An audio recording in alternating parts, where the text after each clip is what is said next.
Is Thailand on your bucket list for motorcycle adventures? Well, it is mine. And do you know what?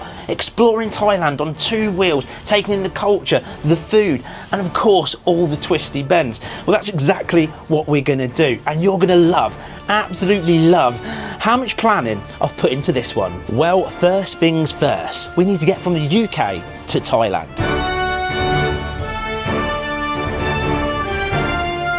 Hey Siri, open the boot on the Tesla.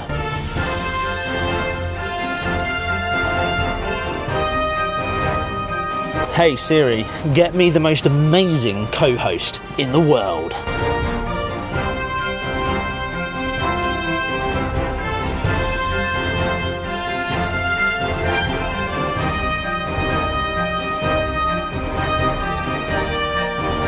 Hey Siri, we need 2 flights to Thailand, but do me a favour, make them Chinesium cheap.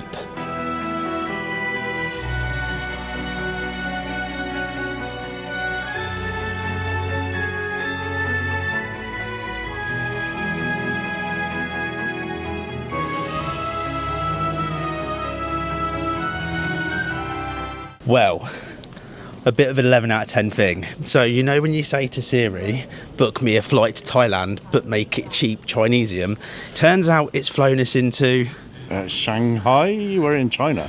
We're in China. So we're going via China to Thailand. So we've got a few hours to spend here, sip some Chinese tea, pretend we've actually visited the country properly that we haven't done, and then we've got another 4-hour flight? Something like that, yeah. Yeah, 4 hours. Anyway, this is Paul, in case you know who Paul is, also known as Two Wheeled Auto Twit. He, on YouTube, he has a channel, by the way, just in case you don't know. But most importantly, he's going to be the co-host for this entire series. So I'm going to keep giving him the camera and get him to do absolutely weird things.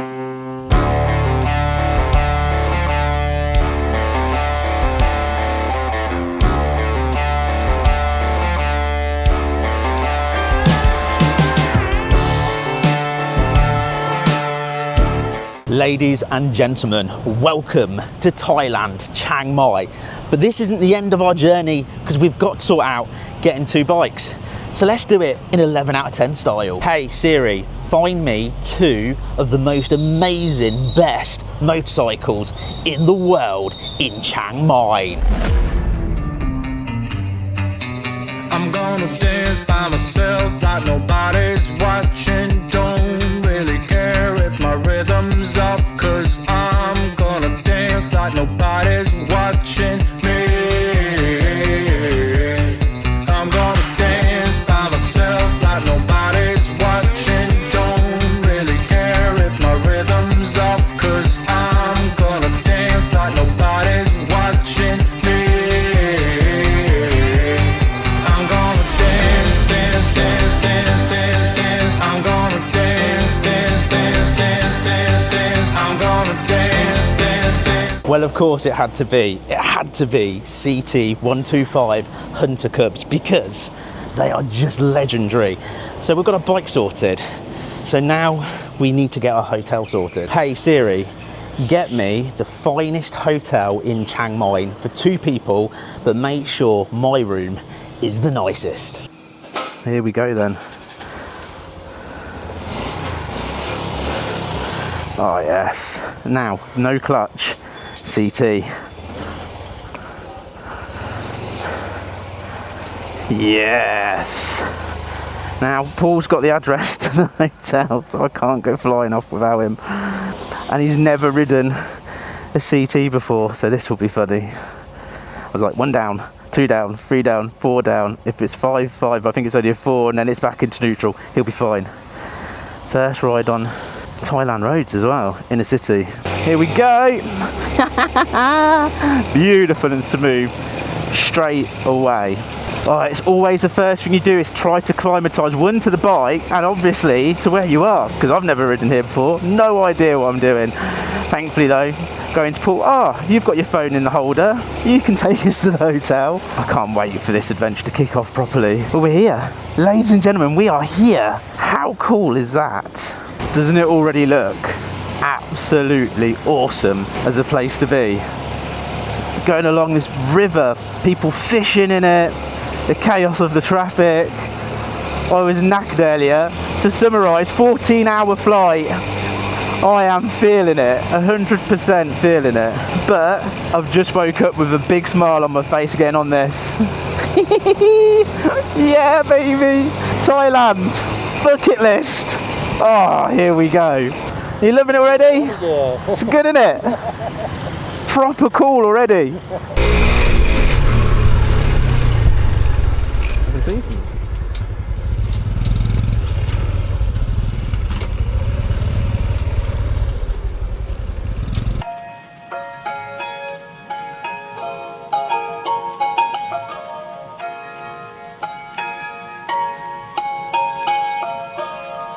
So we've just arrived at the hotel.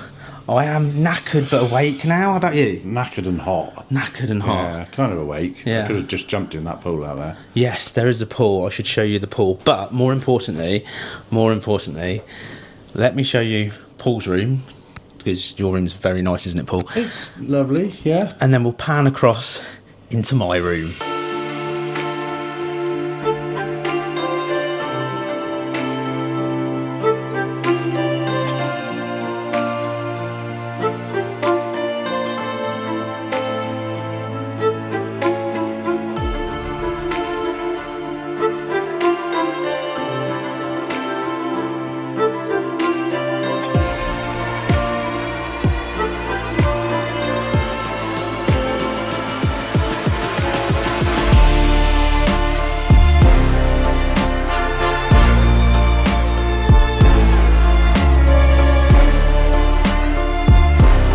Well, after that spa bath, relaxing here in Chiang Mai, I mean, I felt really good. Did you like your bath? What bath? He didn't have a bath, did he? No. Peasant.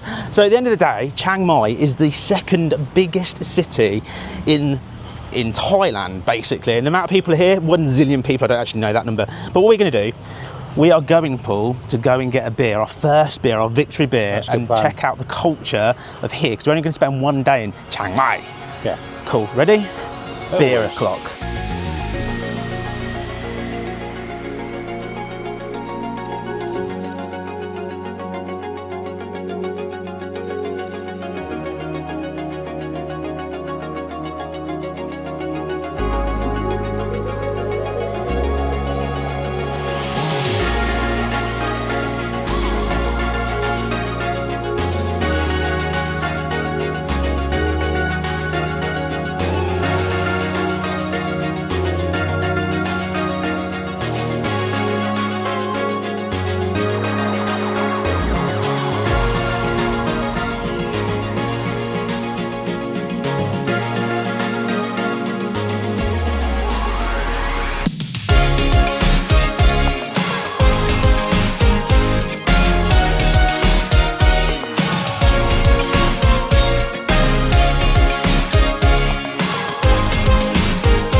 So we've decided, because we're here, we've got to try proper street food. So we're going to order something a bit different, and we're going to try it properly. So this is the crispy pork I just showed you on the menu. Over here,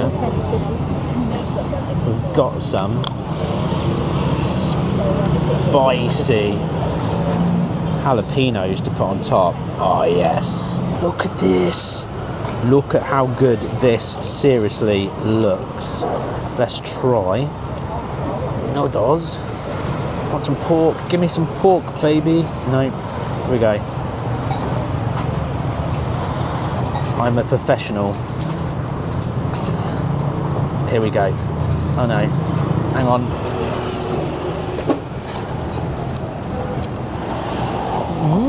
That's proper yum. Like, yummy in your tummy. Look at this. Oh yes.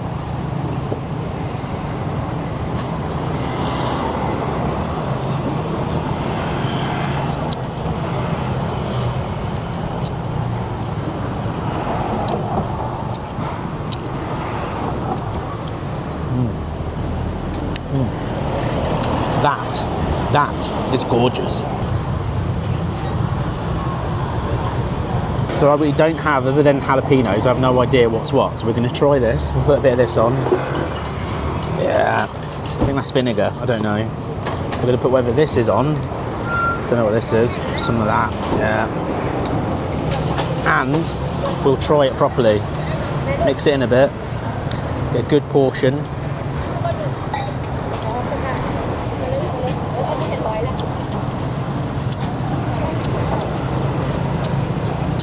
It's burning. That's the spice. That's the spice. Oh my god. Now it's Paul's turn to try the spice. Are we ready?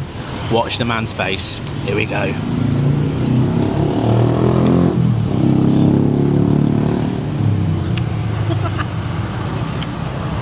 We like to call that the burn of thunder. So, after that street food, that cost us 130... Whoa, I just tripped over. That cost us 135 baht. That works out being what? £1.50? Something like that. So, I treated Paul to that because it's very important. But, how would you rate that? It was really good until we added the spice. And that was just too hot. I'm still sweating. I had to leave a bit, to be honest, because I started going, my mouth's on fire. Now I'm trying to talk Paul into buying me a proper man's cocktail. We have no idea what's on this list, so we're going to pick something and give it a go. This should be quite good.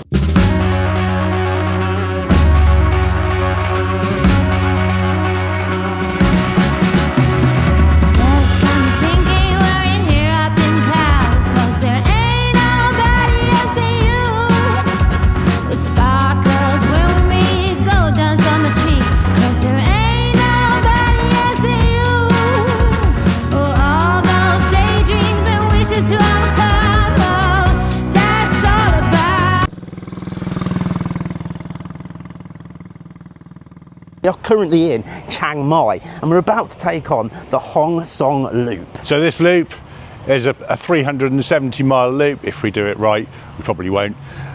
And it's taking us all through the northern provinces of Thailand, national parks, beautiful waterfalls and some amazing twisties. And we've hired ourselves two amazing Honda CT125s. So let's jump on the road and let's get out of the busy city of Chiang Mai. Well, here we go, leaving the big city of Chiang Mai, the chaos of it already. But as you can see, there is an incredible amount to do if you do want to come here. There's loads of temples, incredible temples to visit. And also, there's random weird fruit hanging off the trees. I have no idea what that is. Is it edible? Is it not edible? And you can get around using these sort of trike taxis that are everywhere as well. And they also look like something could be a lot of fun. So I could imagine spending a good day or two exploring Chiang Mai. But for me, the city isn't the place. I want to get out. I want to experience Thailand. I want to do this loop. I want to see the twisties, the mountains, the waterfall, the bends. So what we're going to do is get out of this chaos now and get to the more fun roads and see what Thailand has to offer. This is Route 108, the beginning of the Mae Hong Son loop. It's a crazy dual carriageway at the moment. Hopefully it's just going to get better and better. Now, interestingly, here in Thailand, you can ride this bike on a car license. You don't need a bike license. You can rock up. As long as you've got an international license, you can get your hands on a bike. It's a bit crazy because I would definitely recommend having some experience riding. It's a bit chaotic. Now, the Honda CT125, that's the Hunter Cub, we don't get these in the UK. They have to be an import. But here, they're everywhere. They're 9 horsepower and it will do around 55 miles an hour comfortably. And I honestly say you don't want or need anything bigger or heavier because everything traffic-wise is around about this speed. So it's all good. Now we've got this dual carriageway for I think for around another sort of 20 kilometres. Now we're doing the loop the wrong way. You're supposed to go the other way round, but we've picked this way on purpose because we want to go round do most of the loop, and on our last few days of this adventure is head off and do some more different national parks. But all we've got to do right now is hammer down this boring bit and get to what hopefully will be some of the best twisters in the world. Well, we've come off of the main road because we're going to try and get to a waterfall, but straight away, look how cool this looks. Really slow, narrow roads, but twisty after twisty. What means we're now getting into bike mecca. Just makes things so much more fun. And a right little giggle on these little 125s. Perfect for just zipping around every bend. Oh, happy place people, straight away. This is already becoming an incredible amount of fun. Well, we've just arrived at Mae Ya waterfall, but as you turn up, you've got all this sort of market behind you selling cold drinks, food, everything you can think of. But this is a busy place. But the one thing you can't do is get gazeboed, because apparently that's illegal. What's a real shame. It looks like we've got quite a trek to go as well to get to the base, but shall we go and check it out?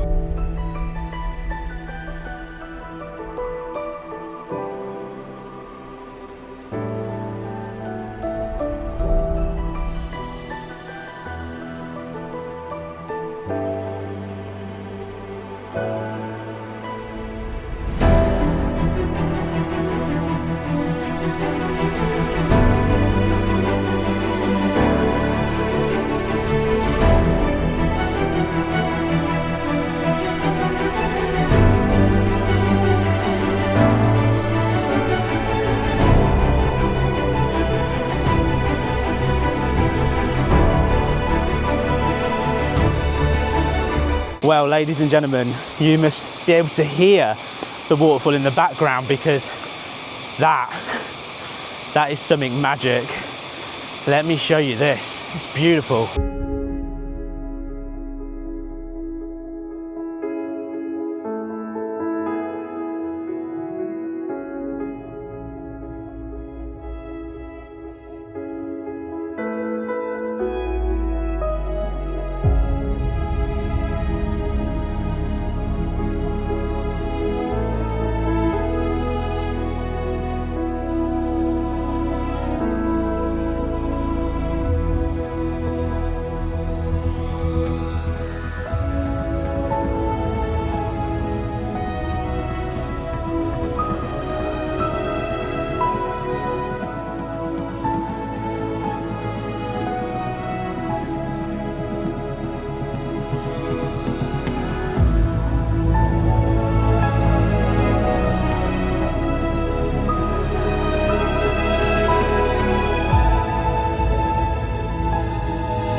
Well, I tell you what, this is a must see. The waterfall with the multiple tiers coming down.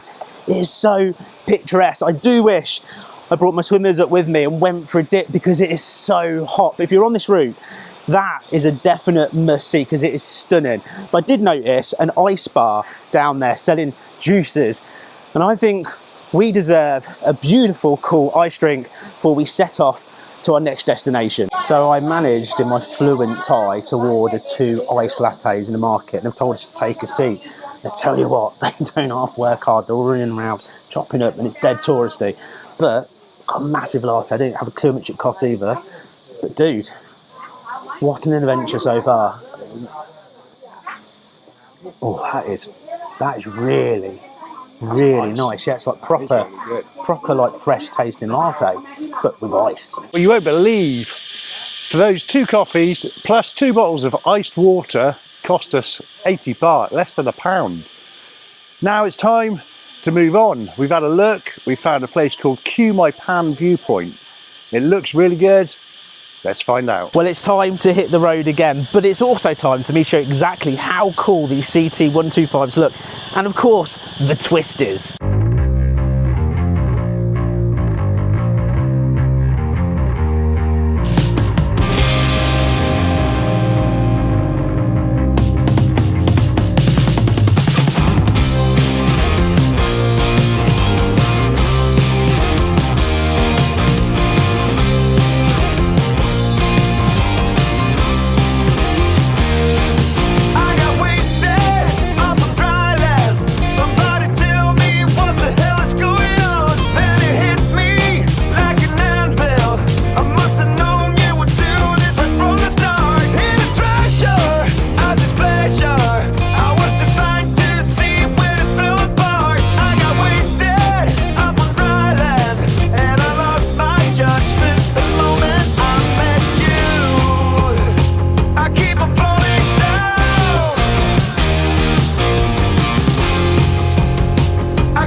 as we continue our journey to the viewpoint, we seem to be going through more and more of the rural Thailand, and I tell you what, it's quite spectacular. Every time you come sort of to a village, you've got a lot of these little stands on the side with people selling like fruit, and look again all over there, little sort of shops and stuff like that going on, and they've got everything going. They've got food on the bubble, they've just got crisps, they've got everything that you want in that little tiny strip just there. But it's spectacular, it takes your breath away, and being on the CT125, it's just plentiful to poodle along and take in pretty much as you possibly can. It is a wonderful place and a really cool place to come and ride a bike. There is no doubt about that. Well, we are on the final climb to the viewpoint. We've just had to pay for a little pass. I'm not sure exactly how much. We'll get that off the pool in a second. But I'm dropping this right down into first because this is steep. Seriously, seriously steep. And another thing that we've just found out, we've just stopped, Paul's fuel light is flashing on his bike. And we know we've just done 5 kilometres this way, and the man, sort of security stroke police stroke whatever they are, national park man, said 7 kilometres that way, but not according to Google Maps for fuel, the opposite way I should say. So hopefully when we get up here we'll have enough fuel to get back. That's hopefully the plan. So we're strolling to the viewpoint now, but how much was the pass? What was the cost of it to get up here? 640 baht for both of us. Well, I think it's about £4, but we're not quite sure of the transfer rate. Yeah, I think it's about right. It's about 200-metre climb up this hill. But, ladies and gentlemen, let me give you, what's the name of the point? Mae Pan, or Mae Pan. Q somebody's pan. We're going to go and check out this amazing, apparently so, viewpoint. We'll see what you think.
Well, I've got to say, Mae Pan viewpoint, it's very peaceful. I wasn't expecting like the beautiful gardens behind us, and of course that stunning, stunning bridge.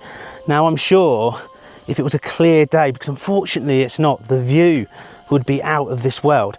Now we're right next to sort of the time they're about to close, so right near the time, and I think we're actually probably a couple of minutes past now.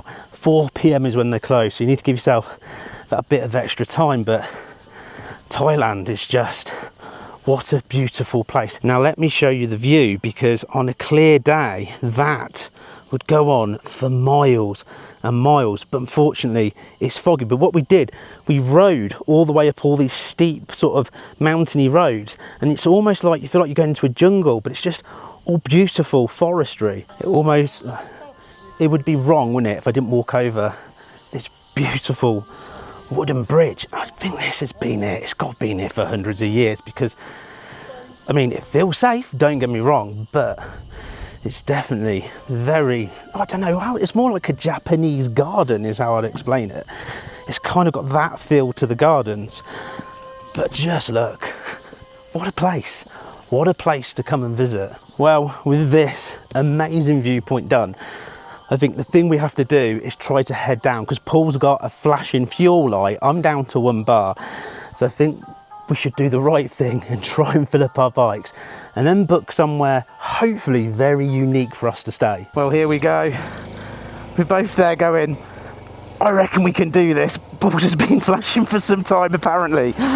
So we've got 10 kilometers, just itchy hitting the downhill then. Mine's got to 2 bars, so between us we should be good. But let's find out. 10 kilometers to the nearest petrol station. Apparently, according to Google Maps, well, it's not always right, it's there and it's 24 hours automatic. So the next question would be, will our bank cards work? Because some that we used yesterday didn't. Anyway, let's keep going and find out what's going to happen next. Well, that's the first kilometre done, and as you can see, mostly it's going to be downhill and twisters, so we're just using engine braking, being clever of course. Note to self though, next time you get well below half and you pass a petrol station, fill up. But I was like, oh, they'll be everywhere, it'll be fine. Obviously not inside the national park. We're down to 7 kilometers to go. Still going strong. Right, we're down to 6 kilometers. Now this is one of those checkpoints I was talking about, where you get stopped and asked for a ticket. Now we've gone past loads and loads of these and they've just been sat there and done nothing. I've had no issues. But that was the first one that we come to that stopped us and checked. So just bear that in mind if you're here to travel around all the national parks. You're supposed to get a ticket. The word supposed to is definitely there. 5 kilometers to go and we're taking it easy. We're being overtaken by a mini truck. 4 kilometers, still cooking on gas. 3 kilometers and I'm still looking sexy. 2 kilometers to go and Paul's giving it the beans. 1 kilometer to go and we're now cooking on gas. Well, smoke me a kipper. I'll be back for breakfast. We just made it. So how much was your bum twitching? It really was twitching. It really was. I was thinking it's all downhill, worst case, we'll free sort of go down, but then we hit an up here and I went, yeah, we're not going to be doing that. I didn't want to open that throttle and give it not to happen. But we made it. It did happen. Anyway, dude, let's man hug it. Yeah, let's do it. All right, let's fill these bad boys up and see exactly how much they take to fill up. Under the seat. How do I put the seat? Key on the left-hand side, I believe. Here it is. There it is. Just underneath your airbox. Put your cash in, innit? No, it'll be before. Stick 100 in to start off with. See what happens. That's it. Lift and fill. Press the green button. So we've got 1 full bike, 1 3/4. We've run out of smaller notes and we've just put about 320 bar. Well, it's not bad. So 3/4 of a tank, a full tank, probably another 50 bar. It would have filled that up as well. But yeah, massive miles per gallon, massive. Well, we've just booked our accommodation for this evening and I think it's a little bit different, and it only cost me £27 for what I'm about to show you. It is awesome. So we're just going to leave the petrol station about 4.5 kilometers and we'll be there. This should be quite cool. Well, final few kilometers to go and we'll be there. I'm excited for this one.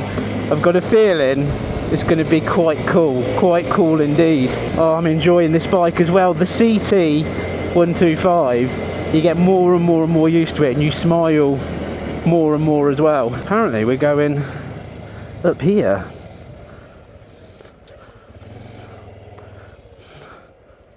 That can't be right, can it? Yeah, that was the wrong way. Anyway, back to the CT. I'm liking it more and more. I've ridden one before in the UK that I borrowed from a good friend of mine called Dean, Monkey Dick's Adventures on YouTube, and I went to the Planet of the Monkeys and I was enjoying it then. Absolutely cool bike, and it's versatile that I like as well. But you kind of have to do this kind of step over just here to get on it. So it's a slight lift, especially in bike jeans, but so much cool stuff you could do. If I had one of these, there's so much cool stuff I can do, but for this, it's definitely perfect. Right, 4.5 kilometers of beautiful road still to go till we arrive at our unique place to stay. Well, we have arrived and we're staying in a place called Rami Bang Chang, and it's in an area of Ming Chang. and look at what we're staying in, with the beautiful CT outside and this amazing building on stilts, like a wooden shack on stilts. Amazing place. But let me give you a little bit of a walk around and see exactly how beautiful a place we're staying. 2, 3.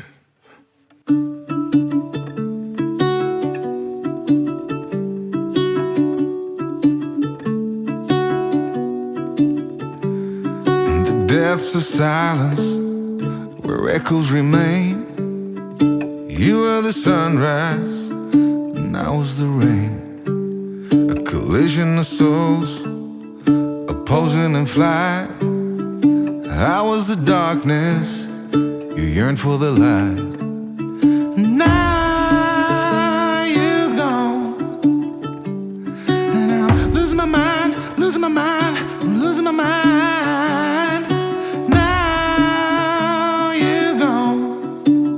Why did you cut me up, bring me out, and leave me high and dry?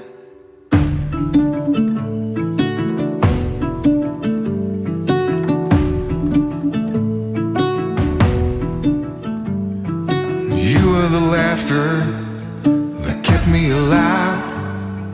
You were hello, and I was goodbye. An ember that flickered, that faded away. You were the summer, I was that same old shit in me. Now you're gone and I'm losing my mind, losing my mind, losing my mind. Now you're gone. Why did you cut me up, bring me out, and leave me high and dry?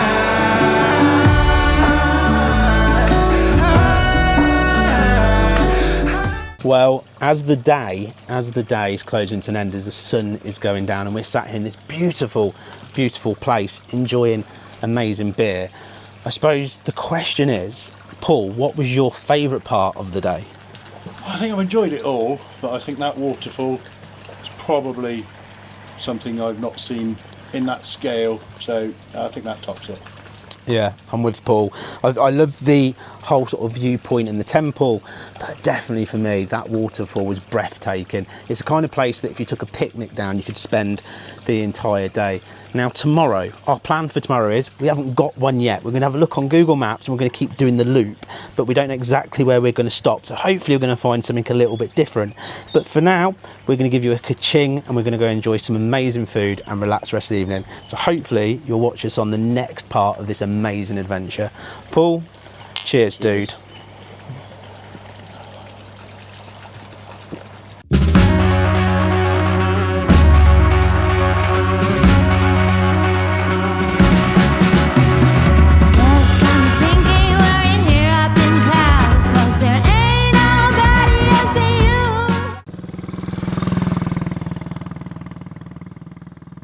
This is day 2 and we're going to go and explore and see exactly what hidden gems and wonders we can find on this amazing adventure.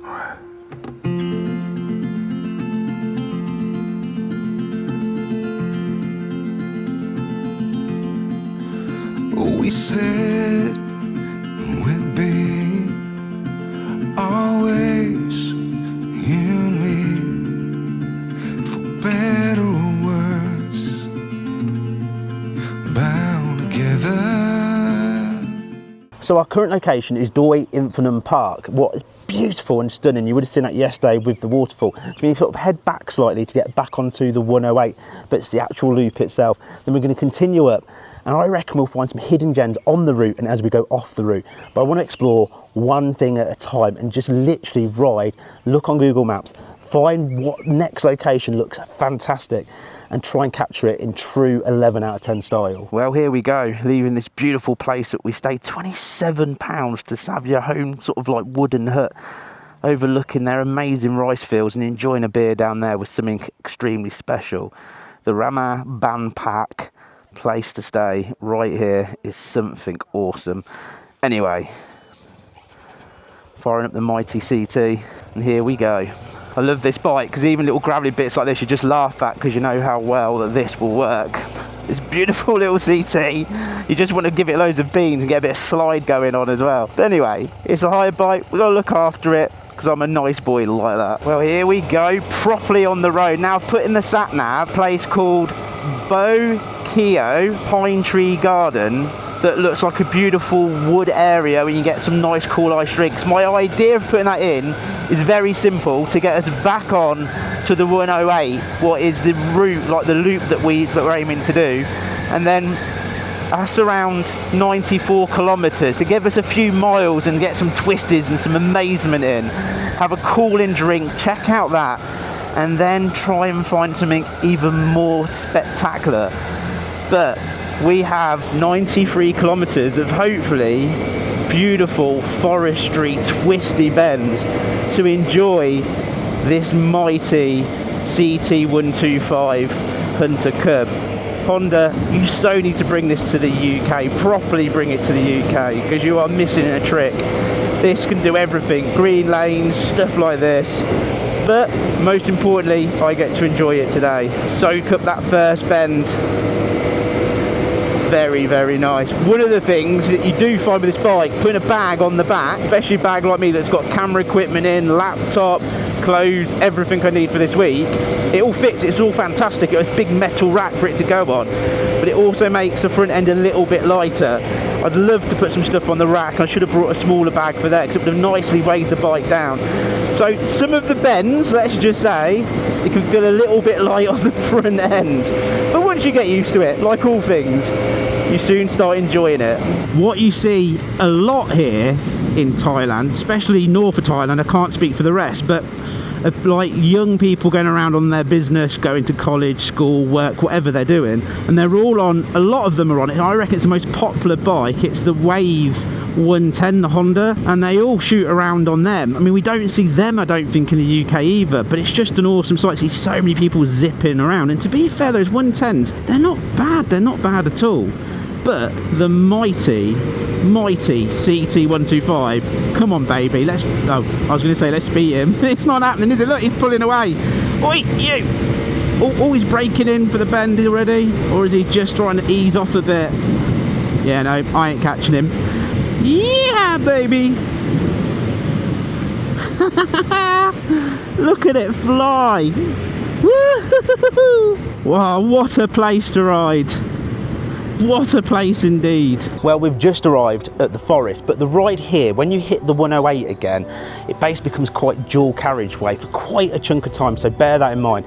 But it does then quickly, after about 30 odd kilometres, turn into some nice twisties, but again quite busy with trucks, so a bit of overtaking. But as soon as you hit those twisties, you do start to smile. But what I'm going to do now, I'm going to hand you over to my amazing co-host to give you all the travel information about exactly where we are. This is Boke Pine Forest. Absolutely beautiful, free to visit. We've got little stalls for ice cold drinks and an amazing view. Let's go and have a look.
Well, after what can only be described as an absolutely beautiful walk through this pine forest, the big question is, what's next? It's definitely time for a delicious, cold, fruity drink. That sounds like an amazing plan.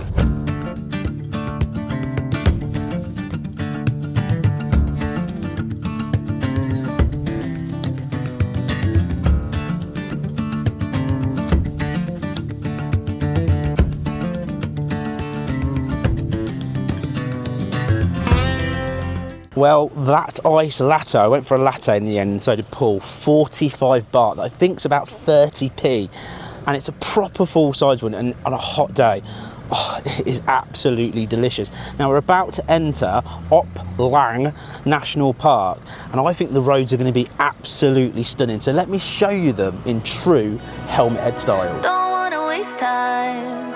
I'll never be this young. I'll never be this young again. Don't wanna chase highs when I'm too worn out. When I'm too worn out. So I'm never coming down. Never coming down. Never coming down again. I was born to be this high. Born to be this high. Born to be this high, my friend. Won't you come up here to my altitude? To my altitude. Yeah, you. 'Cause I always liked you. I wanna share this view. I wanna share this view with you. We're never coming down. Never coming down. Never coming down again. We were born to be this high. Born to be this high. Born to be this high, my friend. Broken people flying like heroes all around town and never coming down. Normal people writing our stories. We're never boring and never coming down. Don't wanna waste time. I'll never be this young. I'll never be this young again. Don't wanna waste life. I'll never be this dumb. I'll never be this dumb again. We're all idiots, idiots, everyone. We're all idiots, idiots, everyone. But we sure know how to have some fun. Oh, we're all idiots, idiots, everyone. We're all idiots, idiots, everyone. But we sure know how to have some fun. Yeah. We're never coming down. Never coming down. Never coming down again. We were born to be this high. Born to be this high. Born to be this high, my friend. Broken people flying like heroes all around town and never coming down. Normal people writing our stories. We're never boring, never coming down. So, you know what I was saying yesterday about making sure that you put fuel in the bike? I'm almost out, and this is the only place.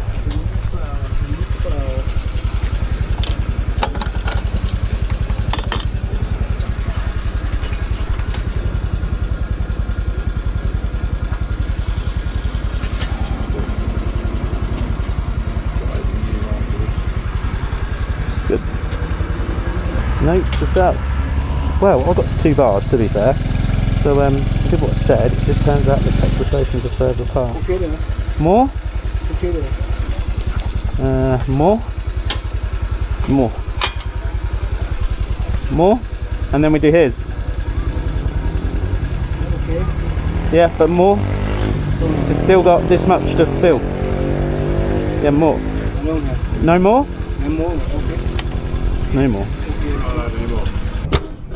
Well, it turns out you can only have a little bit. So a little bit should get us to the next one. See, let's have a look.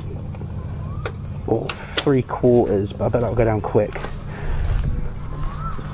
That is cool though, isn't it? To be fair. That is proper cool. Filling out with a rusty barrel. Bucket list ticked. This much? Both?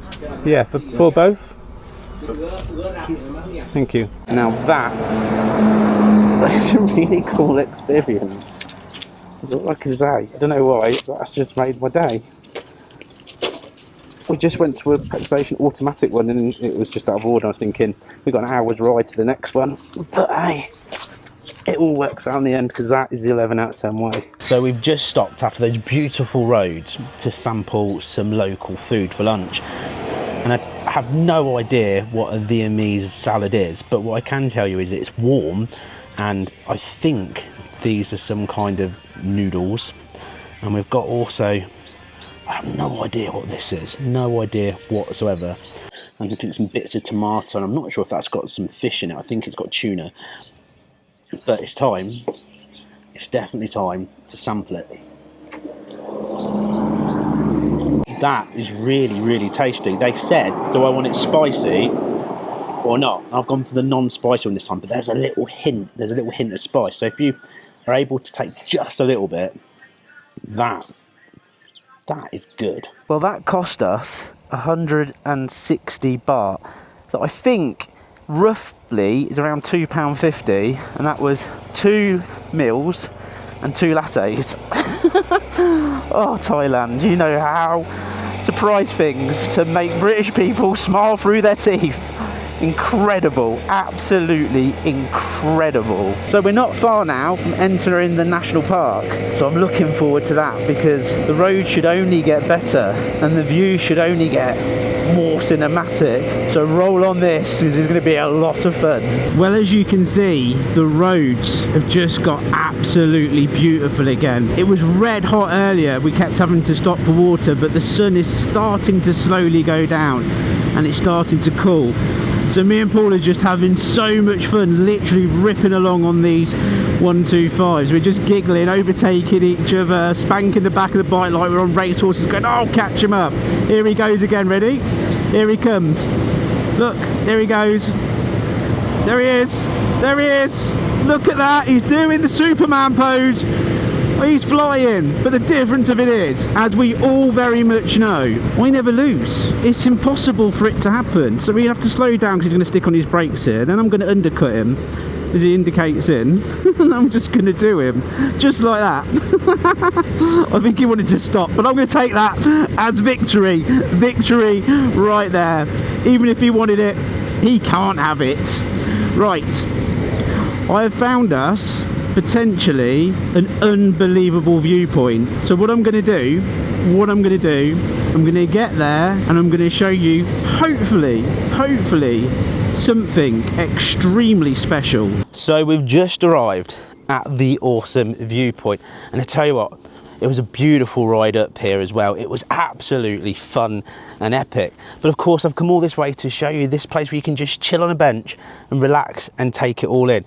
But so you know exactly where we are. Of course, I've got to hand it over to my co-host to give you all those travel tips, all that information that you need to know. So this is Mae Wang Viewpoint, part of the Mae Hong Son loop, the route 108. Beautiful twisties to get here, beautiful hills again when we leave. We're looking over the river, absolutely stunning. Trees, rice fields, forests in the distance, and there's even a coffee shop when you want to sit down, take a coffee and take it all in. But we've got to look at this properly. We've got to look at this in an 11 out of 10 way. 2, 3. In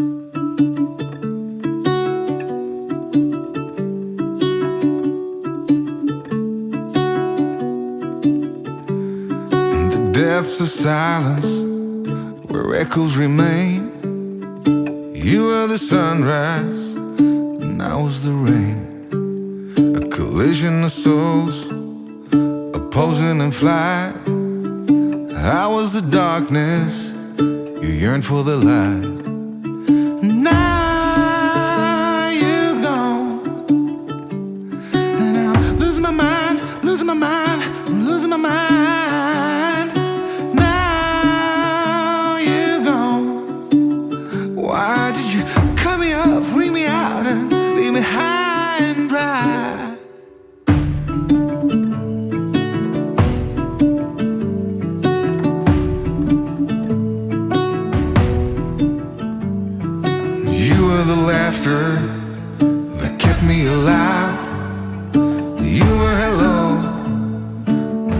goodbye. Well, with that beautiful viewpoint done, and to be fair, just sitting behind the CT there, I'm not sure if I want to look at the viewpoint or look at the CT because it looks absolutely awesome. Of course, I'm talking about the viewpoint and the bike, but the thing of it is, as you can see, it's getting darker and darker. The sun is going down behind the mountain.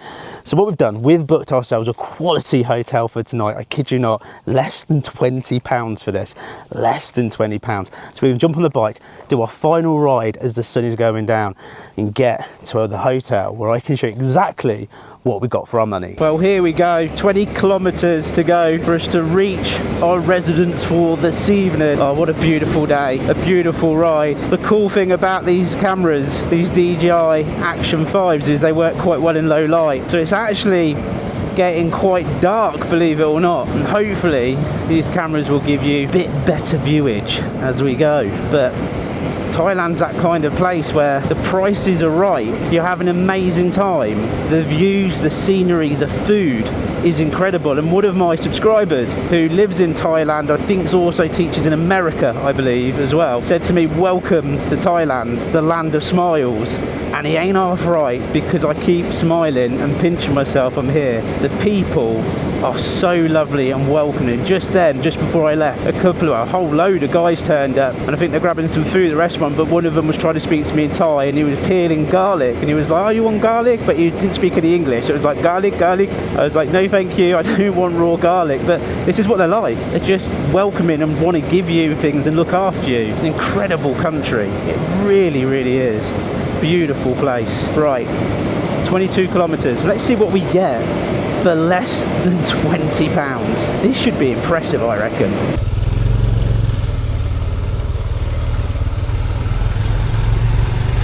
Right, Yeah. left again, and it'll be down there. How do you know that?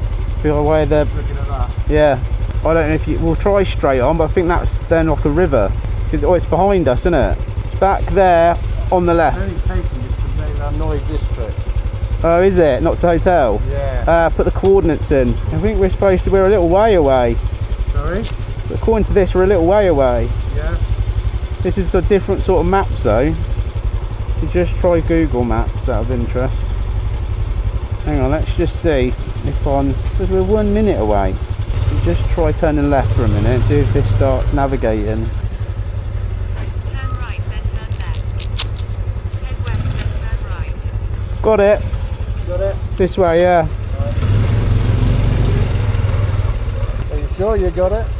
It said it's on the left. It looks right for the building, but is that one back there the first one, do you reckon? I don't really pay much attention to it, I have to admit. Because I reckon it's that one just back there. With the, I don't know. clock on the gate. Try a little bit further and then we'll turn round.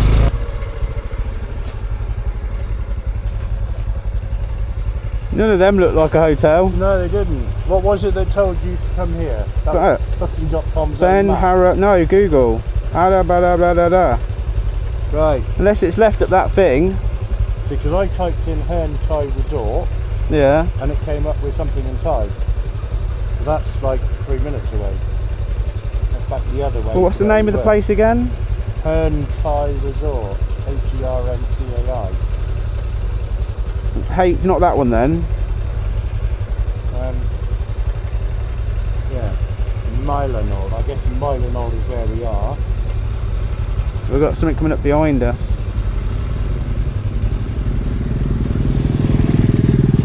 That's not the same writing on there as is on here. Pull up here. I need to find someone. The address is right.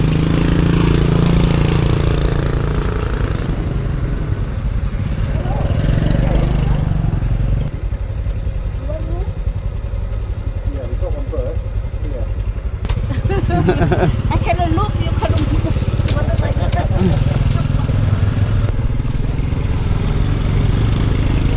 It is here.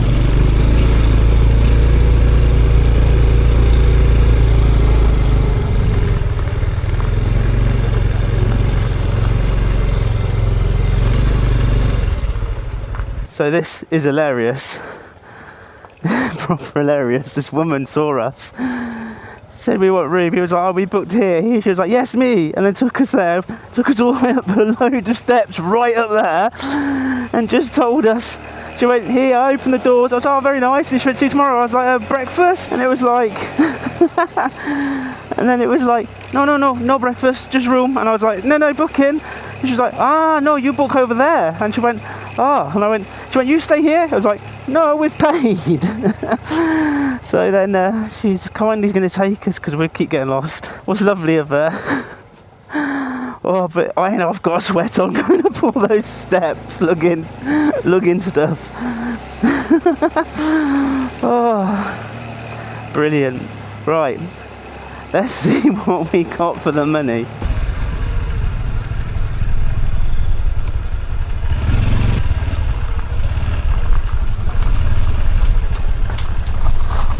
This is more like it.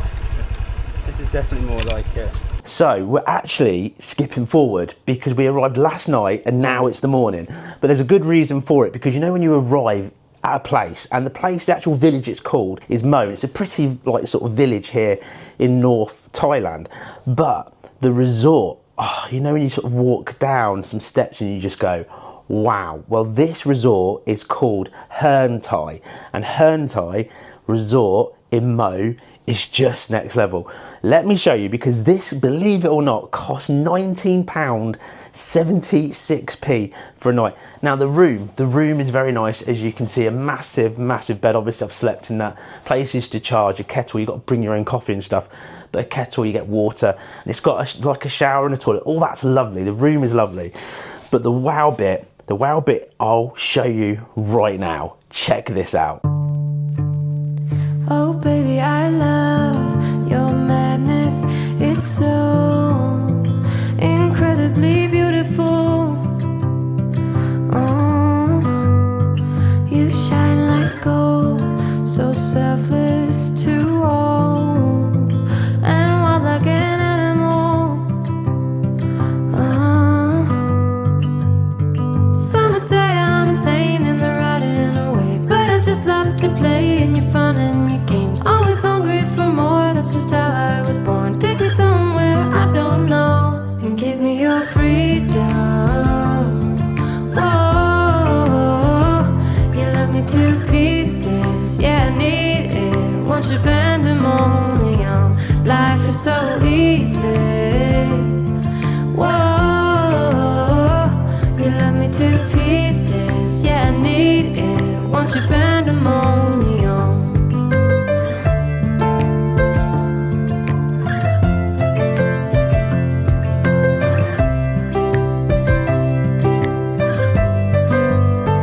The limit of love is endless, I know. Just do what you want with me. Yeah, I want it all. Could care less the cost. What an awesome day that was, and what a beautiful place this is to wake up to in the morning. Can you believe this for the price point? It's just mega. And that also included breakfast. So you got like, they call it American breakfast, where you get a couple of sausages, fried egg, randomly salad, and 2 pieces of toast. It's a bit weird with the salad bit. I can't eat that because it's just not right in the morning. You know what I mean. Anyway, what a place. So I'm about to literally turn this off and start the next episode.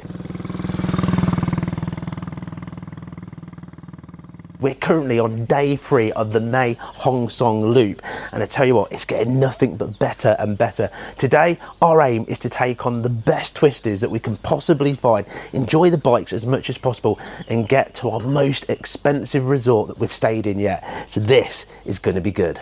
When I saw you, I would lose control. Made me feel like there was no tomorrow.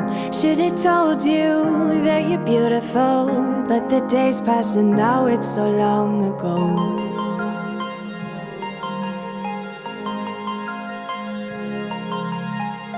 Did you make it? Did you break free? Did you manage to be who you wanna be? Maybe somewhere you think about me too. Well, here we go. We're off.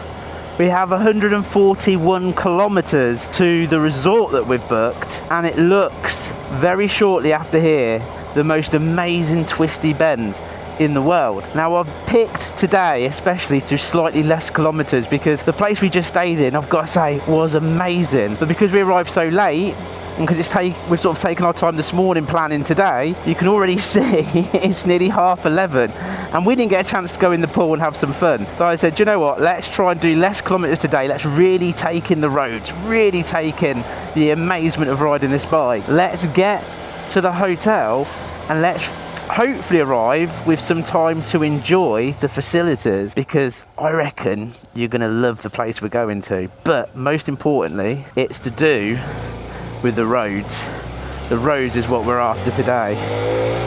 Oh, this is going to be fun. Looking at Google Maps and those twisties, this should be serious bucket list riding.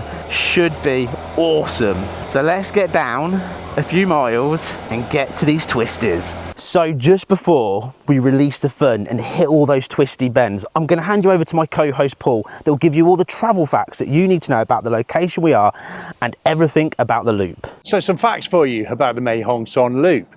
Covering about 600 kilometres, 370 miles. Starting in Chiang Mai, finishing in Chiang Mai. It's got 1,864 curves. Absolutely awesome twisties. Currently, we're in the northwest section of that loop, not far from Mae Hong Son itself. Let's go and take on some more of those twisties. Well, I promised you twisties. I promised you amazing roads. Look at this. Can you see that? That is just twisty after twisty after twisty. This should be absolutely incredible. Now we follow the 108 all this way up there, and as part of the loop it changes over onto a different road, but towards the end of the 108 basically you get this amazement. So I'll zoom slightly out more on the map so you can see, look, just twists and twists and twists and twists and twists and twists, and you keep going and you keep going and you keep going. It's just, oh, delicious. So shall we engage CT power? Woohoo! This is going to be good. This is going to be good. Going through the rev range. First warm-up bend in. Nice and easy. Here we go. Look at this. A nice little small bend.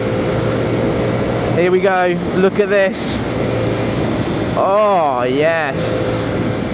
This is cool. Yeah. Nice hairpin bend here. Oh, braking down, pulling it out, wrong gear in, drop it down, take it in. Can you hear this bike makes this reasonably nice sound? It's still a little bit tinny, but it's got that build up of the revs. Starts getting the adrenaline going, and these tyres being super thin, you kind of rock over on the edge. Unlike the bigger tyre where you have that smooth transition, this feels like it almost flicks in. Back down to gear again. We're climbing, baby, we're climbing. Look at it though. Absolutely out of this world. Oh, here we go for some more. Oh, take my money, Thailand, and give me more of these. This is a place to visit and to ride. Dipping the CT in again. There's a reasonable amount of acceleration coming out, keeping me going nicely for the bend. Keeps on going. Oh, yes.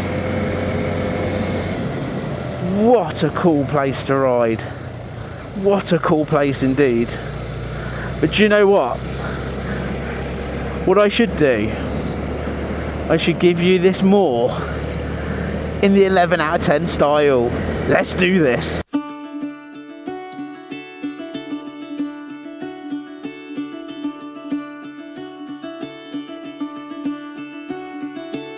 Caught behind Venetian blinds, out of reach for the city lights.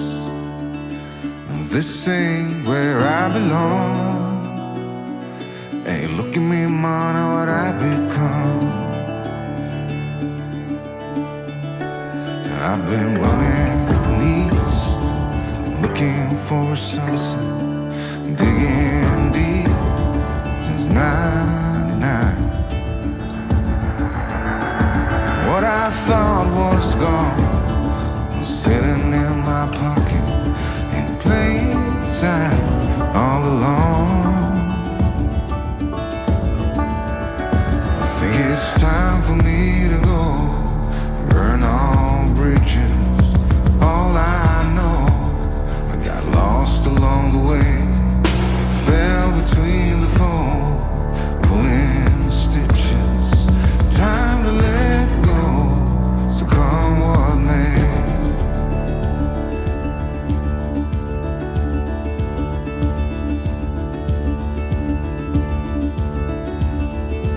Don't look before you leave. What you give, you get to keep. So long, farewell, bye-bye. Let's have a toast for those lost old eyes. And my crooked little heart that seems so rebellious is falling apart right now. I'm bleeding, an easy kill, gonna leave it all behind. I think it's time for me to go, burn all bridges. All I know, I got lost along the way, fell between the fold, pulling stitches. Time to let go, so come what may. You know that moment when you've just gone around some beautiful twisty bends and you see a trail and you go, I don't know where that goes, but I want to find out. And this bike, it's a CT125 that's designed to do this sort of thing. So let's see how good this baby is. She's just mowing this up, isn't it? Absolutely mowing it up. Woohoo! It's just, where does it go? Well, by looks of it, there's a hut over there and there's a way down there. I think that's the way to go.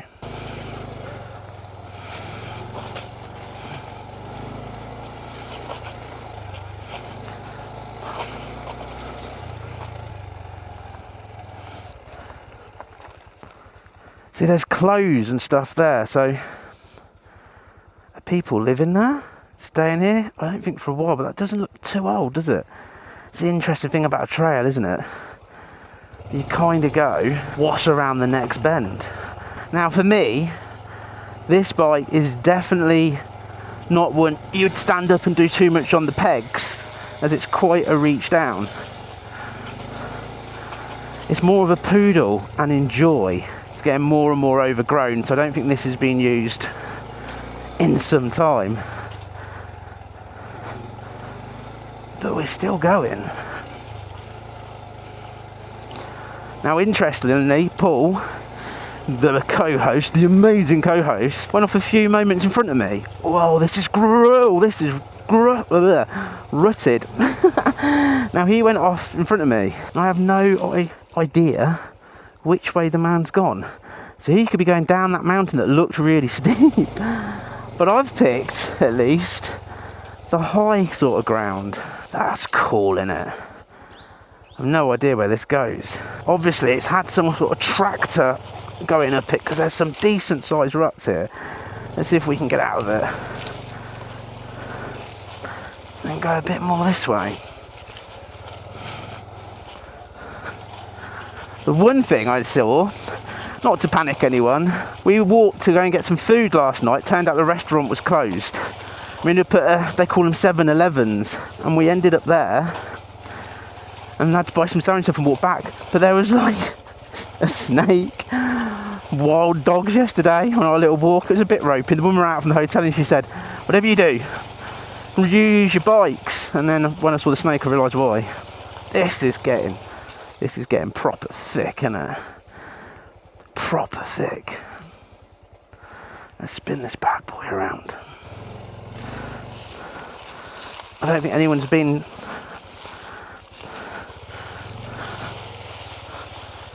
It's trying to find your way through.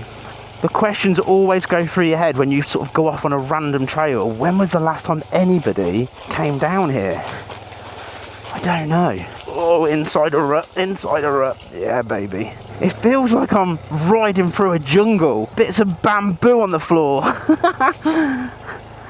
It's just awesome. Not massively far, but enough just to go and have a look. When you see those trails, you always go to yourself, I wonder what's down there. You know exactly what I mean, don't you? You do, you see them even in the UK, and you think, oh, I wonder what's down there. And you don't go. Most of the time you don't go. But you've got to. You've got to come down these random things just to have a look. To have a little look. Just have a little see and have a little play. But this bike's definitely rugged and made to happen. There's Paul.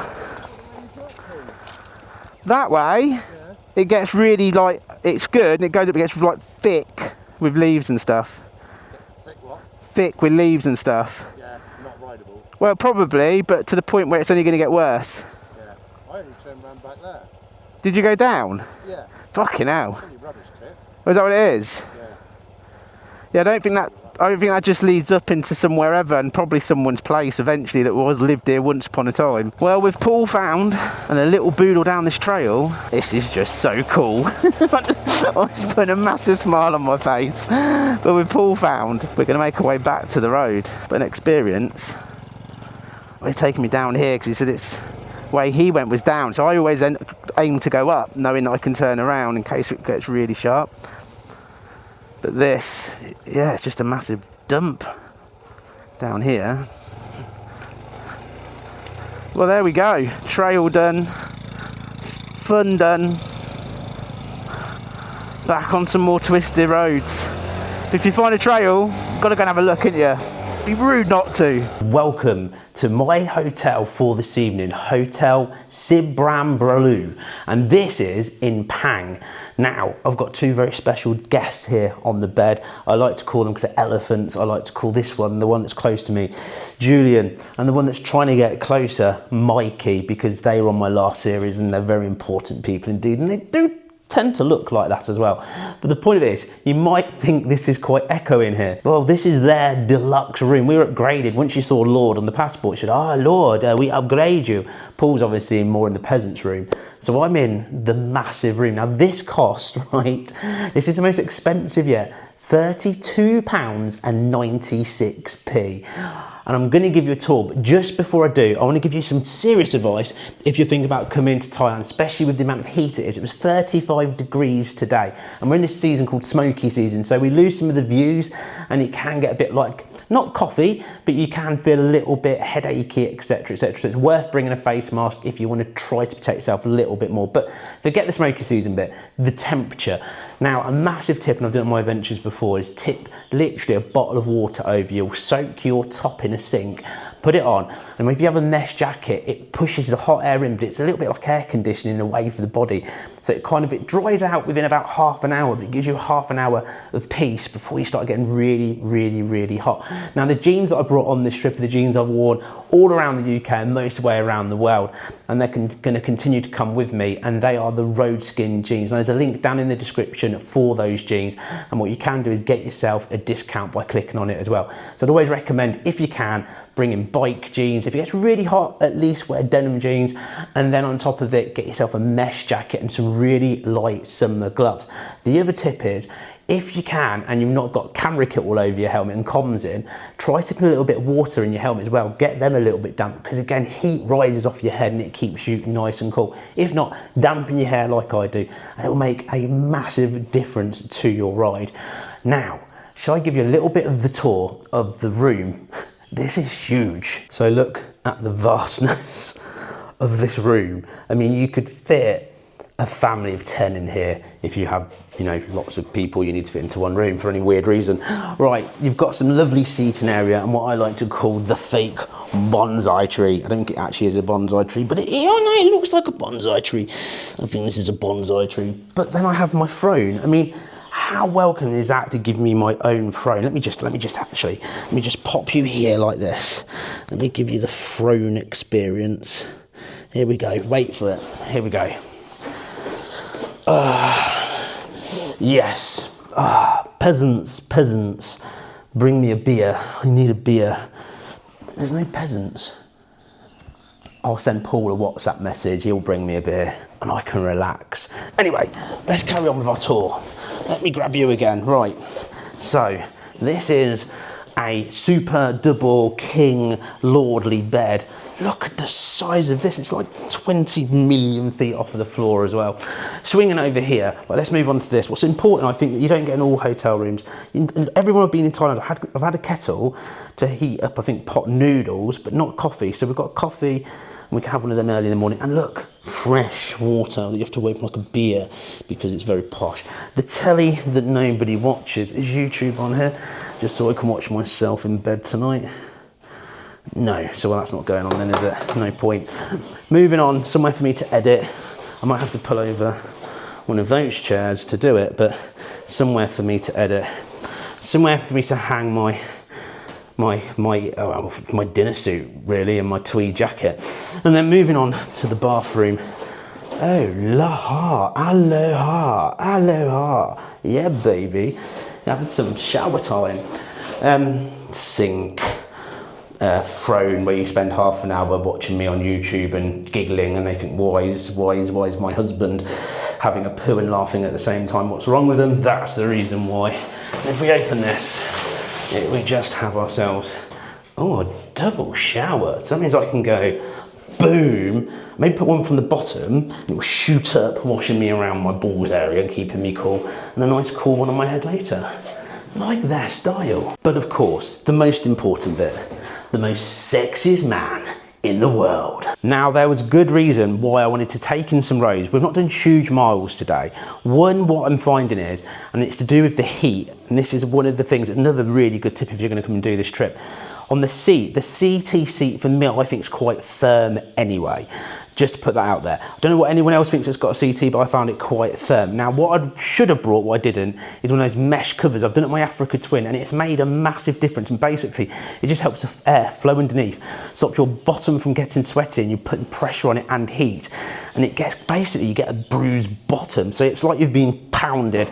Like, what happens, Joe? Well, it's basically, let's just summarise it. If you're like me, if you go out for a beer, this is how me and my wife met, women slap you on the bum and want to buy you a drink. It happens all the time. So basically, my bum was used to that, but because I've been happily married for such a long time now, I don't get the slap on the bum now. I get the more, get me a glass of wine. What means that my bum's more tender. So what I'd suggest is that mesh seat, let the air flow, keep the bum cool, or as cool as possible. Even put water down there and let that soof up. Anyway, that will help. But I took in the brilliant twist is, we did a little bit of trail riding, a little bit of a giggle, a little sample. But I wanted to come here early so I can enjoy the pool, because that is what I've come here for. This is a 4-star resort. We even had a lady bring our stuff to the door, and she couldn't lift up the bag, bless her. She was very tiny. And I was like, oh, let me get the bag. But the point of it is I want to go and enjoy the pool, because this place looks spectacular. So shall we go for what we like to call a little dip?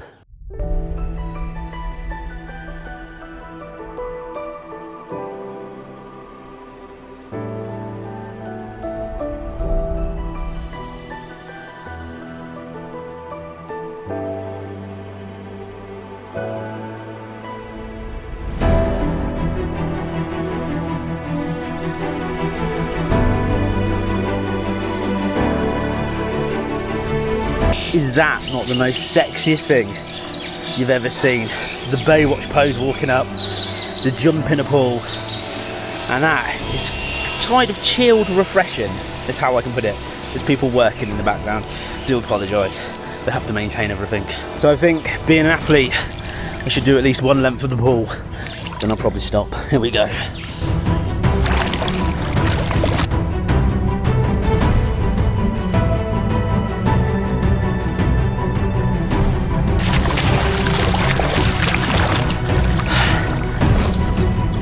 I don't think the Hoff could do a better job than me. You know what I mean?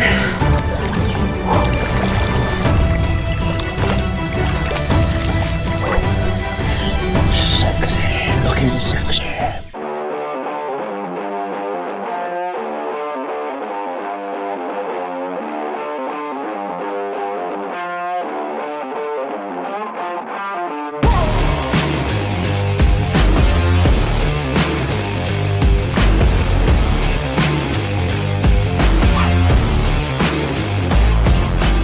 So it's time for a pool game, a bit of fun, and basically the competition is who can hold their breath the longest, and then the loser has to buy the beer. And obviously, being a champion that I am, this should be quite easy. So Paul, come on, up for a challenge? Absolutely, mate. I was high school champion for 4 years in a row. I can do that. Okay. I haven't got a lot of money left. So here we go. As soon as your head goes under the water, we're going to start the timer. Ready? Whenever you are.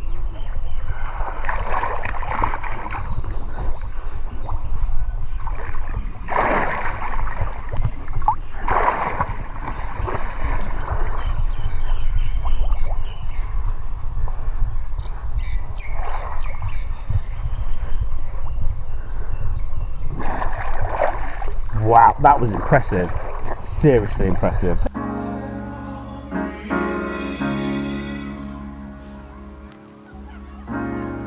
You have to be your biggest fan.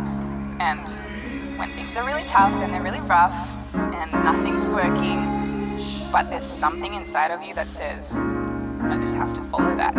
Because you don't know who you're going to meet, who you're going to meet, who you're going to meet.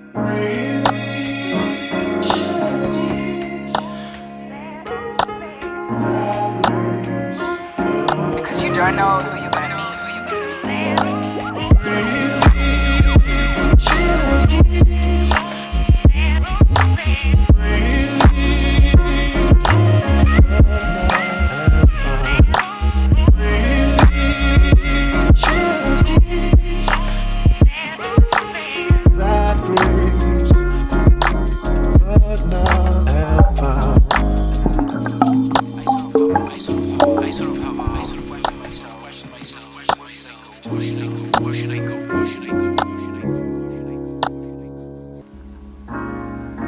Have to be your biggest fan.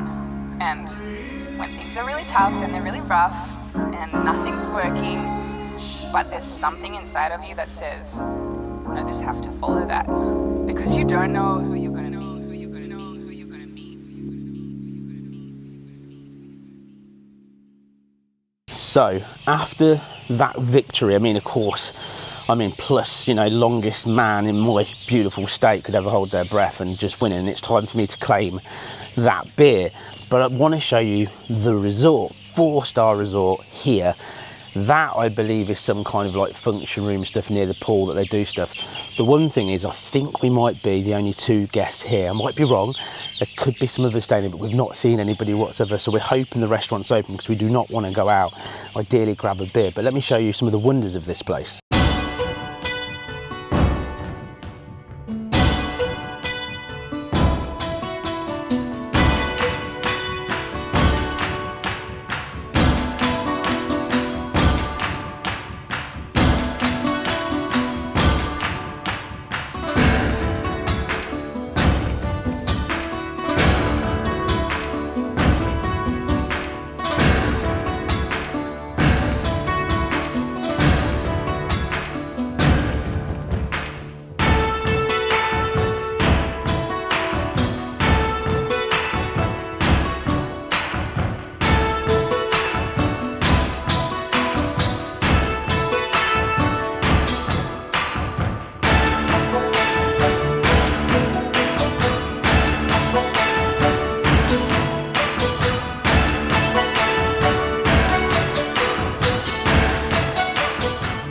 Now, I'm pretty sure we are the only 2 guests because we've seen nobody else whatsoever. Also, what looks like a beautiful restaurant that sits sort of overlooking is closed. There's a bar there that's closed and there's only the one person that's on reception. But they have recommended to us a restaurant to go and try. It's about 17 minutes away. That's sort of the downside, I suppose, about coming now after all the tourists have been. I mean, it's beautiful for the roads, but you do find a lot of the restaurants and things are closed. So if you are coming at this time of year, that I still recommend, even if you've got what they call the smoky season and the views probably aren't as good, the roads are clear. You get places like this all to yourself. Right, I'm going to jump on the bike and we're going to go and get some food and try something a little bit different, I think, for tonight.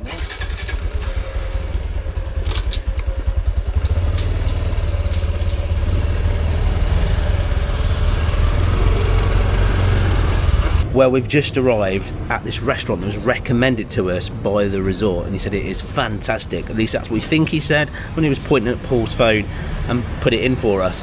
So let's have a look at the menu and let's figure out what we can have. But me and Paul are going to go all out tonight. We're going to go for as many courses as we can get, probably just 2. Hopefully they sell beer. If not, we're going really quick. Anyway, let me show you the menu. So this already looks good to me. Special stuffed pork roll. As you can see, I can easily translate. Then there's deep fried meat rolls, roasted duck with honey, and all this is like soups and vegetables, and we don't want to do any of that stuff. But special stuffed pork roll, that could be good. Or roasted duck and with honey could also be amazing. Well, what just happened was the lady that came to serve us doesn't speak any English, so I did a lot of pointing and she said a lot of something and I didn't have a clue, and then she showed me something else and it looked nice, so I just went yeah, okay, and then I just asked for fried rice. Paul literally just did exactly the same thing, pretty much.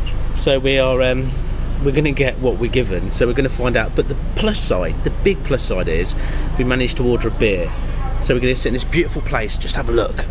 We're kind of in like a gardeny style thing next to the road, and we're gonna, instead of sitting in there in the heat, and so we get to enjoy our beers there. Sweet.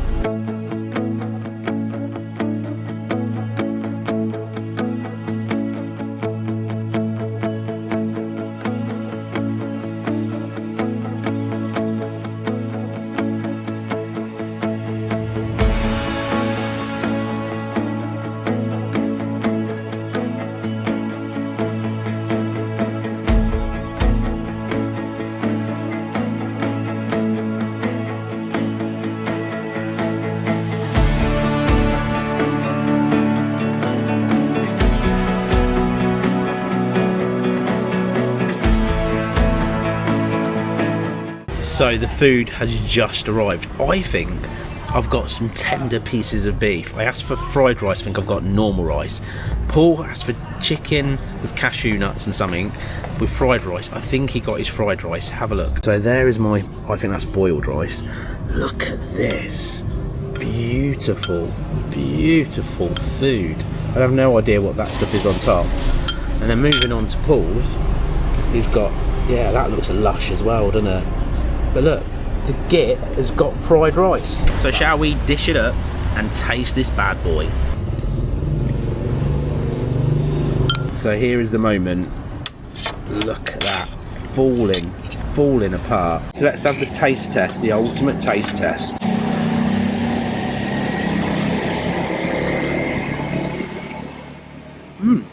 So that's melt in the mouth beef, seriously melt in the mouth. I think that's a bit of ginger on the top. It's got a bit of a kick to it as well. Definitely boiled rice though, but that is absolutely amazing. So Paul's straight on it. Come on then, tell us about your cashew nuts. Sorry, I couldn't wait. I had to get cracking. Chicken, garlic, ginger, cashew nuts, loads of soy sauce of some sort. Absolutely awesome. So I'm going to enjoy my meal now, keep sipping my beer, but yeah, this has been really good and I cannot wait for tomorrow. Tomorrow is going to be seriously next level, so I look forward to seeing you in the next one.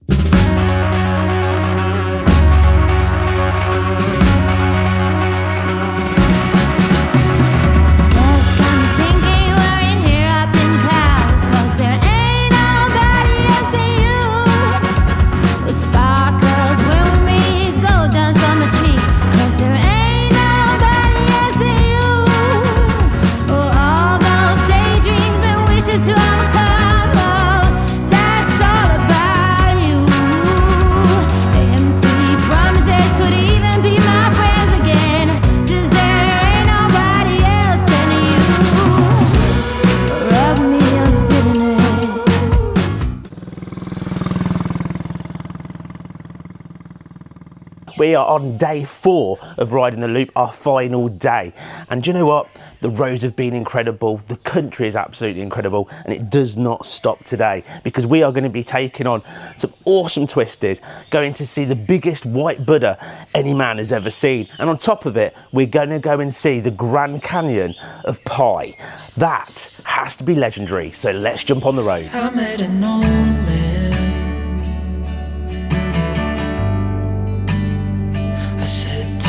the story.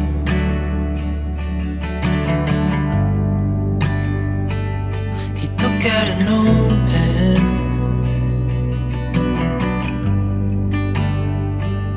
and wrote something for me.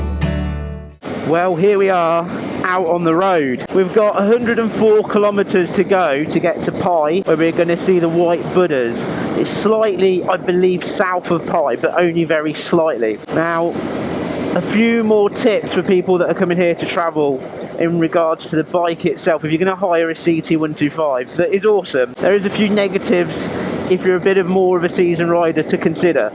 Now, the negatives are the seat, I find, and I'm sure the CT riders will tell me different, but the seat I find quite hard. And what I mean by that is that I feel, and I've already got a soft bum as I call it anyway, that I actually start getting in pain on the seat more quickly. One of the things that doesn't help is the heat. So the seat gets really hot, and obviously, well, you get really hot, and it's a pressure point. And I try and get on and off the bike as much as possible, move around a bit, but I generally find by the middle of the day, I'm quite sore. And a little, like I've said before in I think a previous video, if you get one of these mesh sort of seat covers that you can fit in your luggage to stick on, would make a massive difference. The other side with the bike that I'm finding, especially with the bag being on the back, the front end is quite light. So when you're going around bends, for me, these are no sports bikes, so you're not going to be leaning, putting your knee on the floor. The front end is quite light, so bear that in mind for a little bit of leaning forwards when you need to put the weight on the front of the bike. You've got a nice rack in the middle. If you could bring a bag and a bungee strap to put some stuff that are sort of reasonably heavy there, that would massively centre out the weight. The other side of it as well is that the power side, you'll do roughly around 55 miles per hour. On that, I think that's around sort of 90 kilometers an hour on average, and you can get to 105 downhill. So you're not going to be racing anywhere fast, but it's more than adequate for these sort of roads and this sort of riding. Massive plus side though that outweighs the whole thing. The bike looks absolutely awesome. I think it's one of those bikes I could sit there with a beer and stand and go, it looked almost like the utility army vehicle of bikes. It's clearly designed to take weight with all of the straps stuff on it, so there's plenty of places to put stuff down. Fuel economy, what I'm finding is it's just sipping fuel, so I only normally need to fill up once, maybe have a top up, I've got plenty enough for the next day. So really super cheap to run. In regards to the ride quality, the suspension I think is reasonably firm, but you do feel the bumps, but also pretty good as well. So it's got a nice, reasonably nice smooth ride to it as well. Super easy to use. In regards to the gearbox, it's all clicking down, so there's no sort of clutch and there's no messing around. You just click down, and when you come to stop, you click down to get back into neutral and first. It's quite quick and easy to manage, and it's definitely a fun ride. That's the plus side. You have a fun ride on it. Very capable bike, and like I said, perfect for these kind of trips. If you're looking at hacking down a lot more miles, I suggest for going for something a little bit bigger, even like the Royal Enfield 350 Classic. They seem to have quite a lot of them in the higher shops here, but that is over twice the price of this. So let alone this is really cheap at around £80 for a week. If you go up to this the 350 Classic, what you'll find is that you're going to be paying over double. So you're looking at probably paying, I reckon, around £200 for the week. So again, this is a cheap, fun option where you can go bigger. So all we've got to do now is literally turn the throttle, hack down the miles, enjoy the rest of this loop, and go and see these Buddhas. Now the Buddhas look absolutely awesome. Via Google Maps and looking at a place to visit, it looks like it's got beautiful gold Buddhas, a massive white Buddha, and plenty to see, but with quite a few steps. And I'm super fit, so I won't get out of puff whatsoever at all in any way. And that's our first plan of the day. So let's get down these kilometers and let's go and see the giant white Buddha. All your stuff away and check out for the day. There's no time to waste when it's 100 degrees. Burns under my feet. Won't you have a drink with me? We head into town, see what it's about. Barely need a shirt, though the sun has almost set. Make the most of it. I know we will dance and sing. There's a heat wave. There's a heat wave rolling in. There's a heat wave, yeah.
There's a party in the streets and the city's on fire. There's a party in the streets and the city's on fire. I just want to stop this video for a moment to tell you about these, the Raycon Everyday Earbuds. Every time I'm out on my travels, I like to take these with me because they have a 32-hour battery life, meaning that I can listen to all of my favourite tunes for my entire trip. Not just that, these have active noise cancellation, what means that when you are on a plane, all that background noise that's really annoying and you're trying to enjoy a good film, it cuts all of them away by giving you superb sound quality. Not just that, when I go to bed at night and my brain is still active from all of the cool things I've done on my adventures, I like to listen to my favourite audiobook, and popping these in with noise cancellation again just means that it cuts out all that road noise of anything going by and gives me a really good solid listen and helps me go to sleep. And the Raycon Everyday Earbuds just keep giving, because if you're in a rush and you find that they are low, you can literally charge them for 10 minutes and you'll get 90 minutes out of use. Also, if you like to customize things, they make a whole selection of protective cases for your earbuds, making them even cooler when you're out and about. If you're interested in picking up your own set of these awesome Raycon Everyday Earbuds, don't worry, I've left all the links so you can pick yours up today and you can grab exactly the same pair as I take out on my adventures.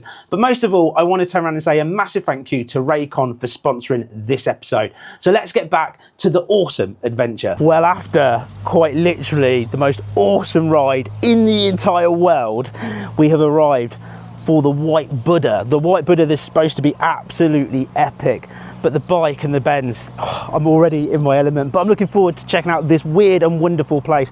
So to give you all of those travel facts, I'm going to hand you straight over to my co-host. Known as Wat Pha Thrat Mae to the locals, or just a big white Buddha to the tourists, this wonder of Thailand has over 350 steps to get to it, facing north. Let's go and have a look at this 11 out of 10 wonder.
What a nice, cool, peaceful place to come and visit. I'd say you generally need probably a maximum of an hour to enjoy it, and you're good to find the next place you want to visit.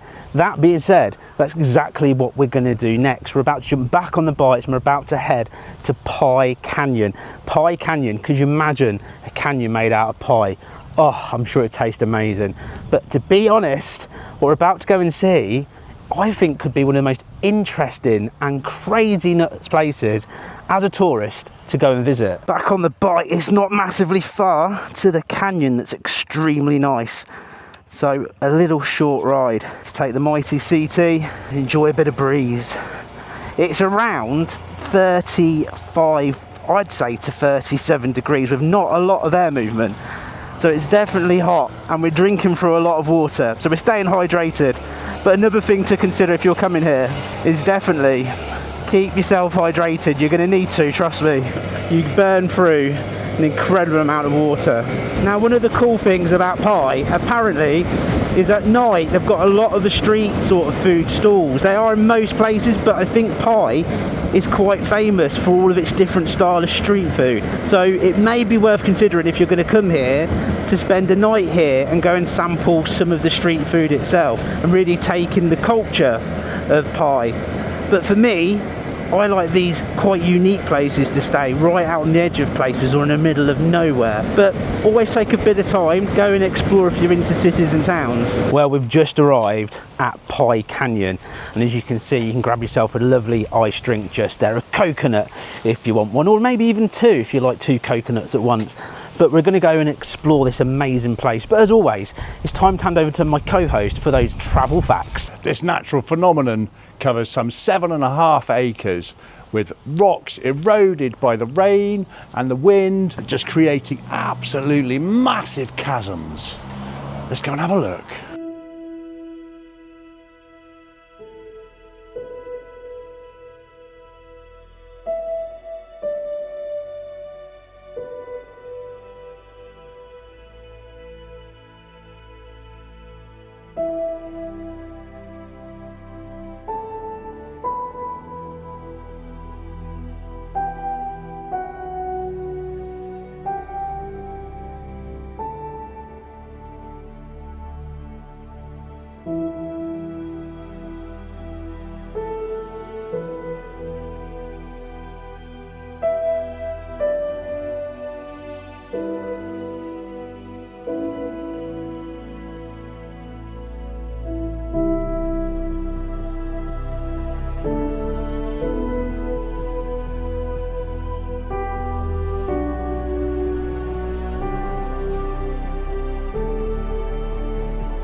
Well, I can confirm two things. One, that the actual canyon is not made out of beautiful pie crust.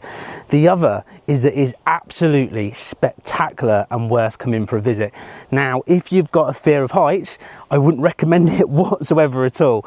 Also, it does get very thin at sort of parts, what means that you will get a little bit scared and a little bit dodgy, but at the same time, take your time. It's quite narrow and you will just see the spectacular views, and also just look at it all. It's amazing. Now the thing of it is, of course, we're looking for unique places to stay here in North Thailand, and I've found something extremely special, and we're going to head there now, and it's going to be 11 out of 10. Well, back on the road, 9.1 kilometers to go. I'm still taking in how awesome that was.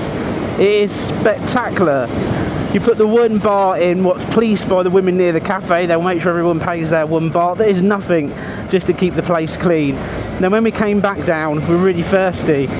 So I actually had fresh pineapple that was just delicious. I also had a bottle of water, a can of Fanta, and then also Paul had virtually the same. And it came to 120 baht. That I think's around 80-90p or something silly like that, which is just mad, just absolutely mad for the prices, but just uber tasty, and I feel refreshed. Now we've got the final spin to this. I think is going to be extremely special, and I'm loving finding these unique places to stay. So let me power through this and take you to tonight's resort. Well, I've just arrived at my accommodation for this evening. Now, I'm still in Pai, and I'm in Chiang Mai Hill Resort, and it's cost me £41.42.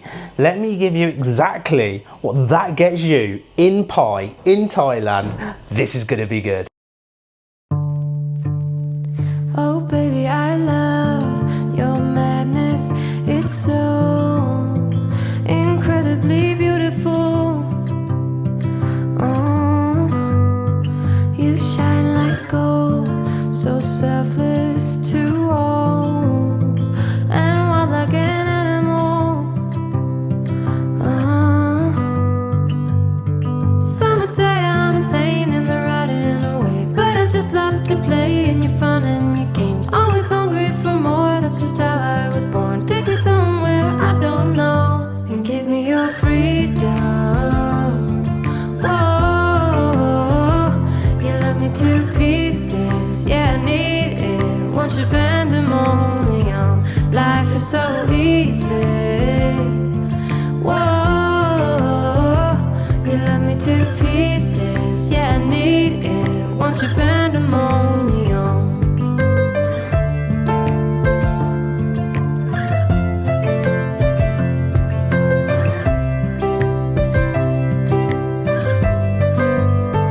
The limit of love is endless, I know.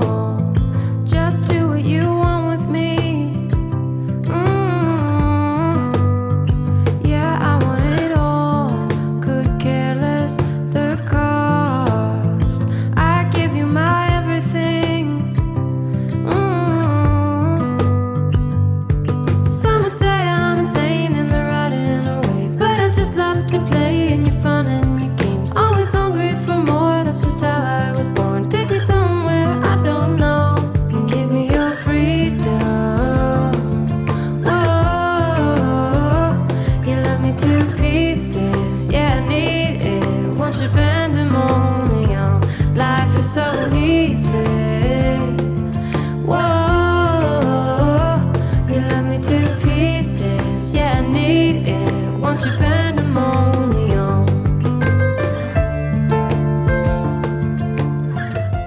So Paul, cheers. We're drinking beautiful red wine. So the question is, you've opened the menu. What looks super exciting? Well, this looks and sounds really tasty. It's a northern dish, so it's a local dish. Kai soy either comes with chicken or beef. I think there might be some pork there. And at 150 baht, it's got to be a tasty bargain. Let's find out. So, Alan, Your choice of dish. See, I've decided I'm going to go for something proper cool, something that you don't see in Thailand so far. So we've had like crazy beef curries, noodles, we've had street food, we've had the lot.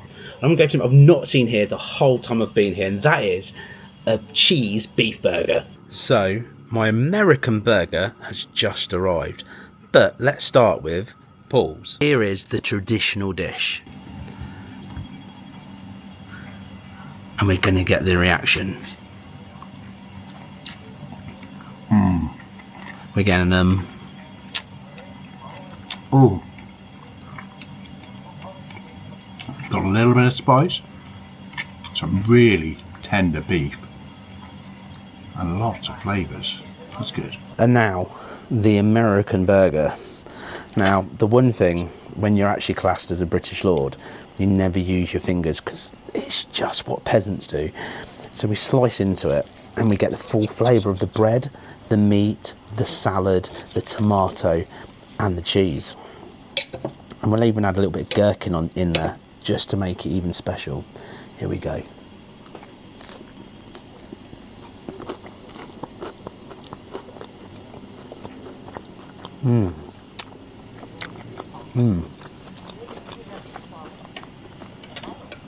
What I'll say is, it's like I'm in America, but with a better view.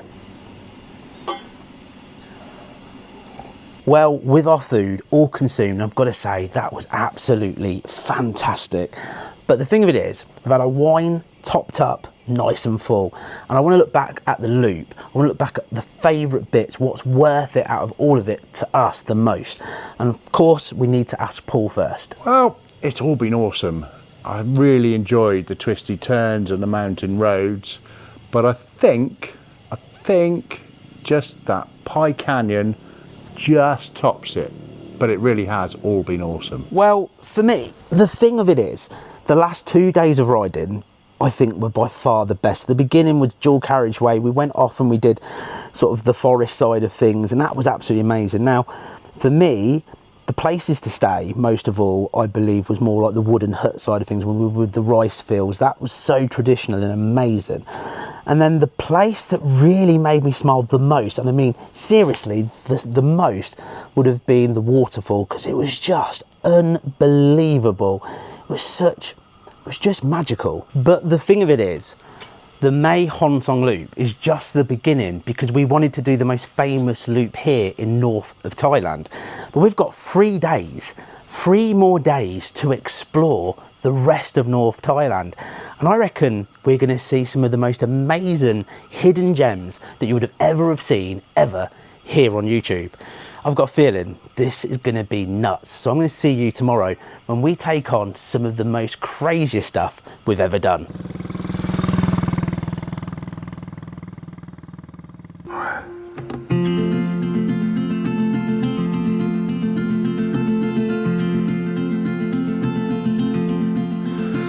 We said we'd be always you and me, for better or worse,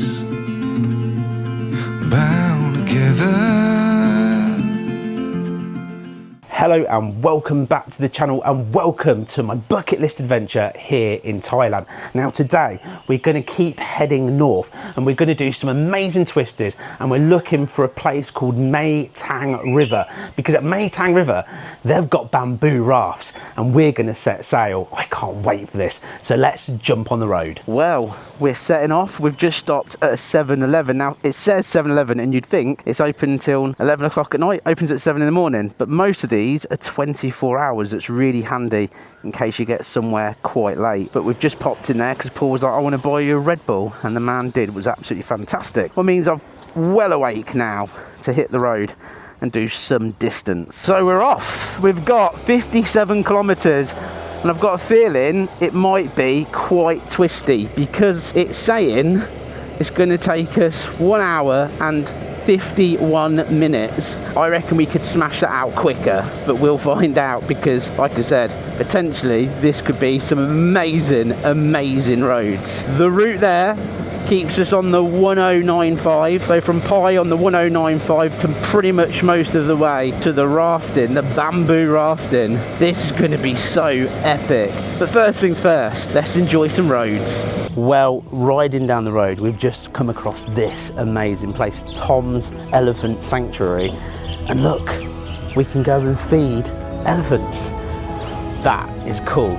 So shall we?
Right, so it's 50 baht, a whole bucket of food for them, and they love it. Well, right there is a bucket list item on the agenda I wanted to do during this trip, just ticked off. And we've been struggling to find somewhere where we can just turn up because a lot of things are tours and it's fully booked.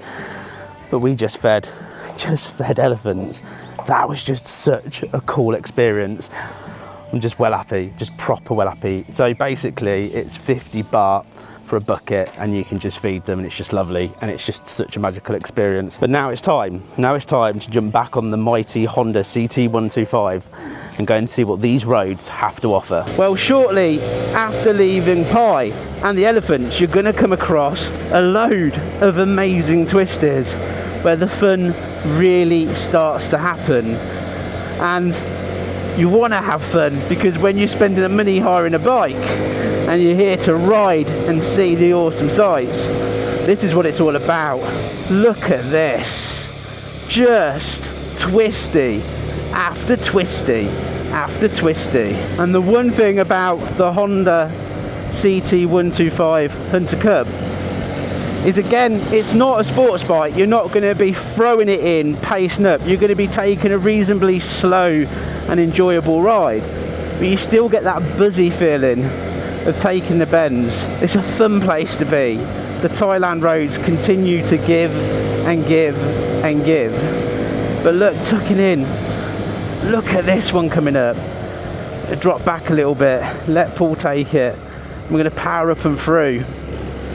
Whoa, that was bumpy. Let's try and pick up a little bit more of a pace for this one. We'll sweep in. Oh yes, beautifulness all the way. Let's take this one wide. Let's sweep in again. Almost feels like I'm touching the tarmac with the curve of this bend and the climb. The climb is huge.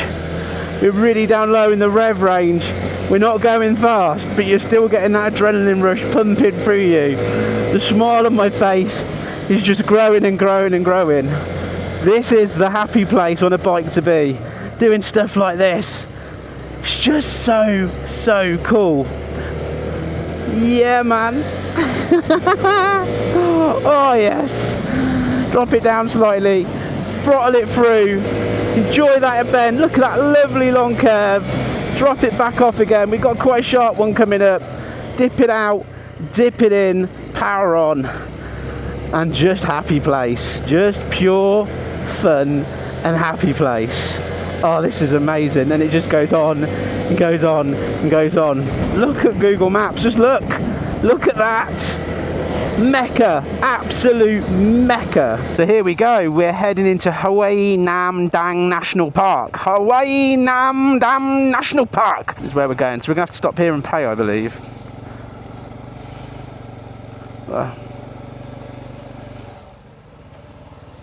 You'll push stop and pay?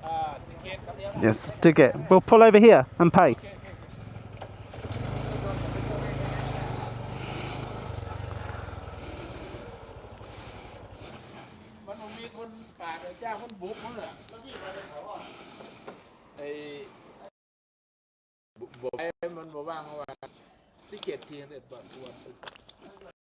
Tickets, yeah? 600.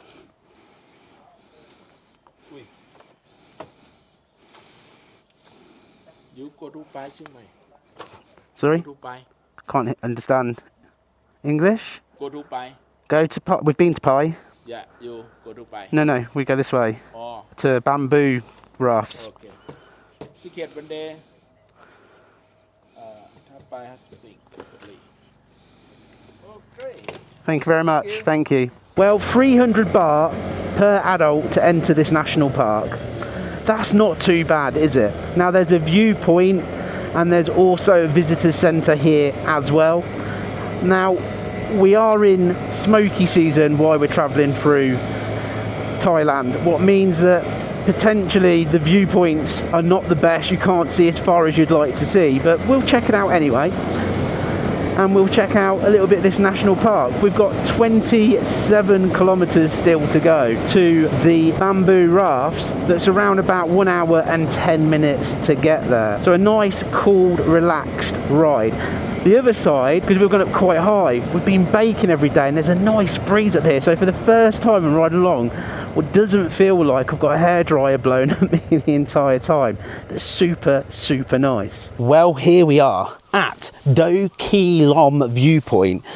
And as I expected, being here in smoky season, you really can't see too much, unfortunately. You can imagine it because you can see the sort of stuff closer to you and it already looks spectacular.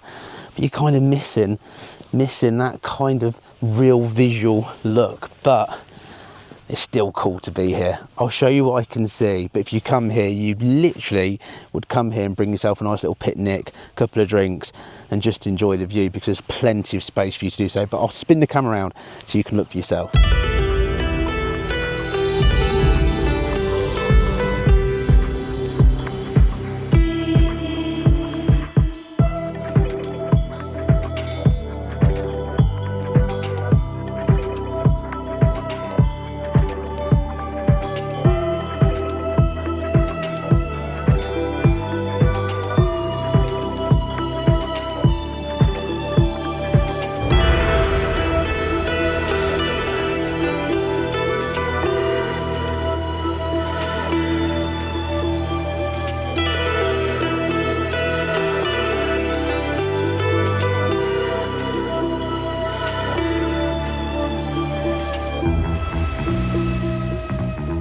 As you can see for yourself, like I said, a perfect place to bring a little picnic, chill out, take a little bit of time and enjoy it. And then you should hopefully have a stunning view. This is a very peaceful place to be. Plenty of parking for your bikes and cars as well.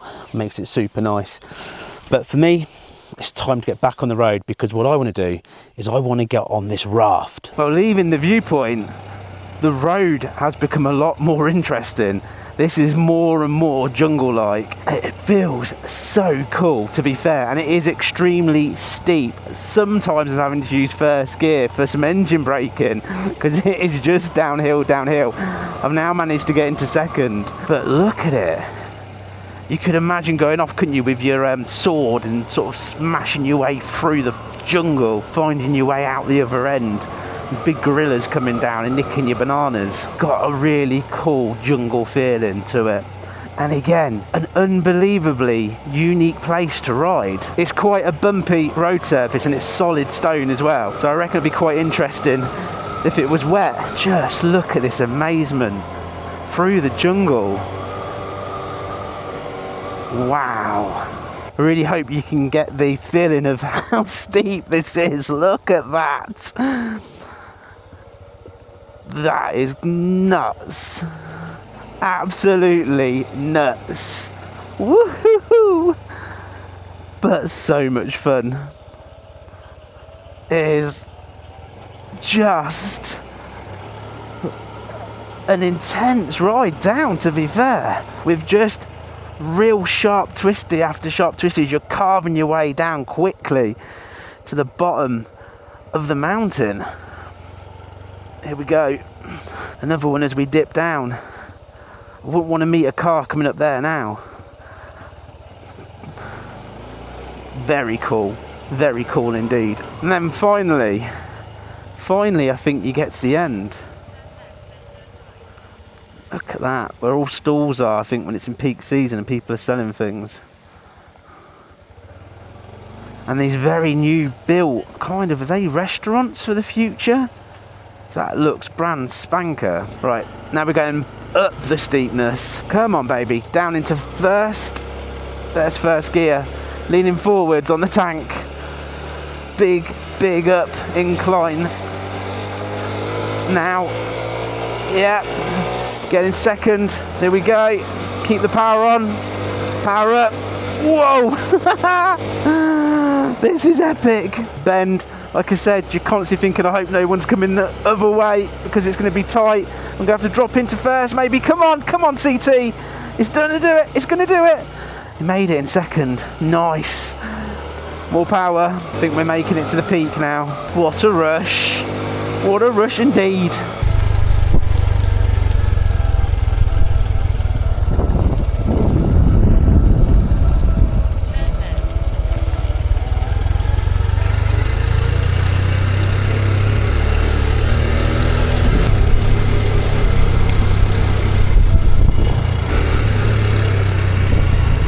Well, our jungle track has just stopped. It was loads of fresh tarmac and then it just stopped with quite a bump down. And now we're on this. This is getting more and more interesting. A little bit of track riding in the jungle is interesting. There's been quite a lot of signs for landslide as well, so I have no idea if we're going to come across anything. What's going to happen next? It definitely builds towards the 11 out of 10 adventure. Power. Come on, baby. Yeah! Now these are definitely the kind of roads you want to find yourself on, because it adds to the fun and excitement of riding. Oh yes! And this is exactly why I picked the CT 125 Hunter Cub, because it's an all-purpose beast of a bike. Well, I wasn't expecting that, that's for sure. I wasn't expecting that at all. Oh wow. Oh wow. Well, the first thing to do with a river crossing is to walk it, because if you walk it you'll know how deep it is. But I can already see it's got big boulders in it, so this could be quite interesting, because the CT 125 has thin tyres, so it could be a bit ropey, but you've got to give it, haven't you? You've got to make it 11 out of 10. But let's take a stroll through this river first. Oh, it's cold on the feet.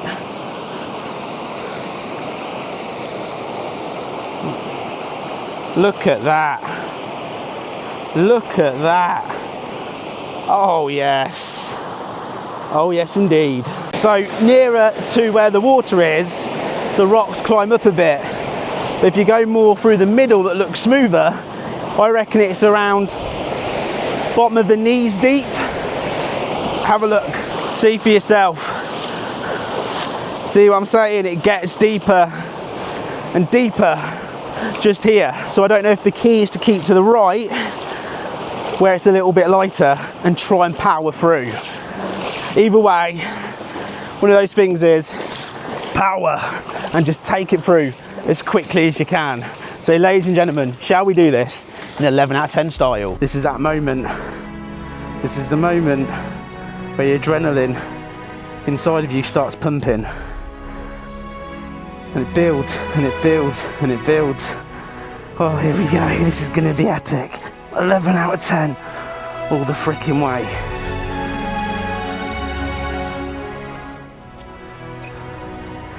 All right.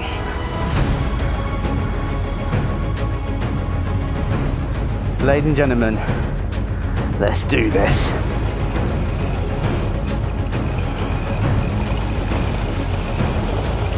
Come on, power it through, big boy! Power it through!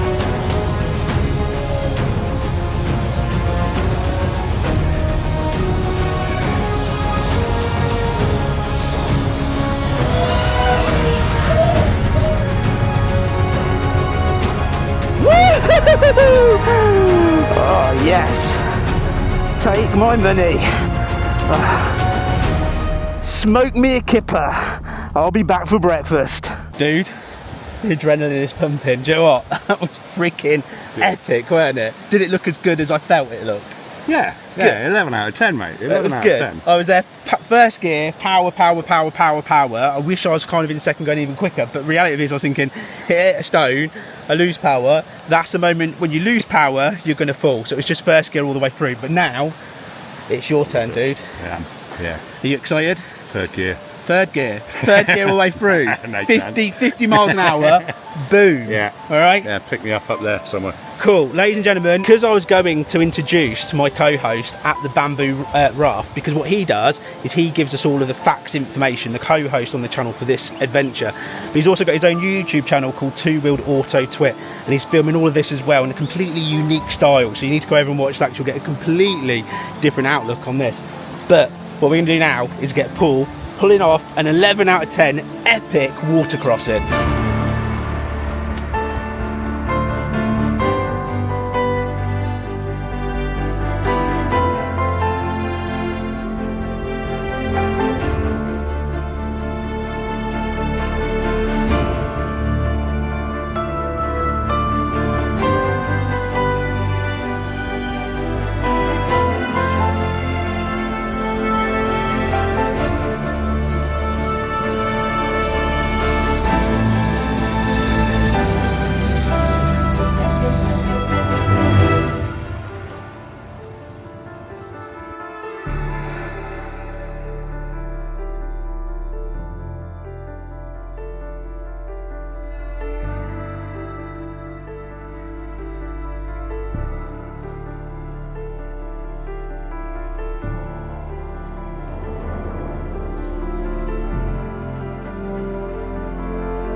Well, I now feel really cool, believe it or not, after lying down in that river. The sun has gone blazing hot. And you know what? That is the most fun way to cool down ever. Absolutely loved every second of being a child and playing in the river.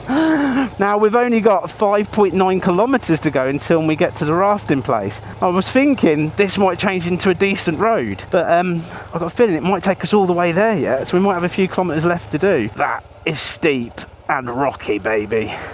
And I think there's a bend right at the end of it. And back until now it's turned into a sandy trail. It's like everything going. See, a bit of pool slip in there. Let's get some nice solid traction. Bit of power. And back on. constantly ever-changing road surface. More power! Woo-hoo-hoo! And slow down because we're gonna go back down again.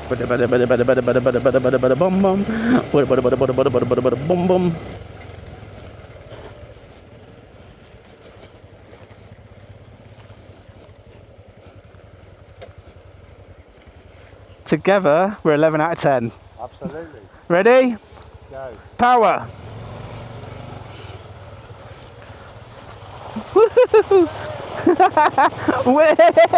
Whoa!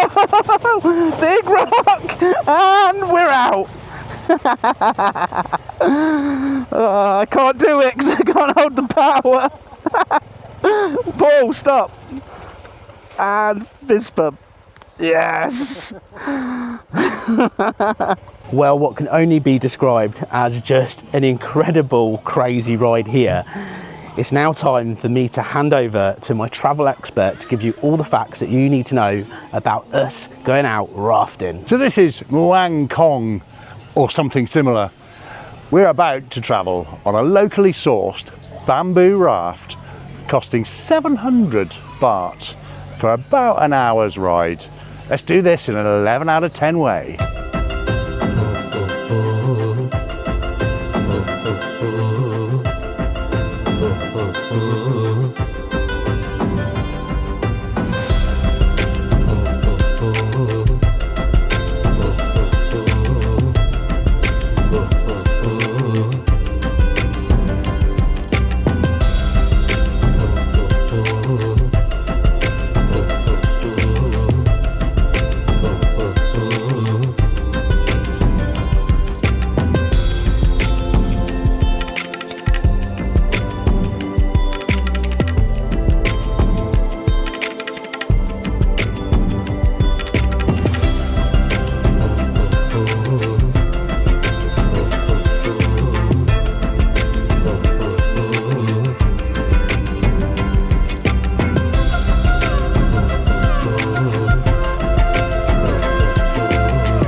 Well, we are off on our bamboo raft. We got taken here in a 4x4 that was like really cool with quite a bit of off-roading as well. But now we're off. Bye bye. Here we go. Look at this.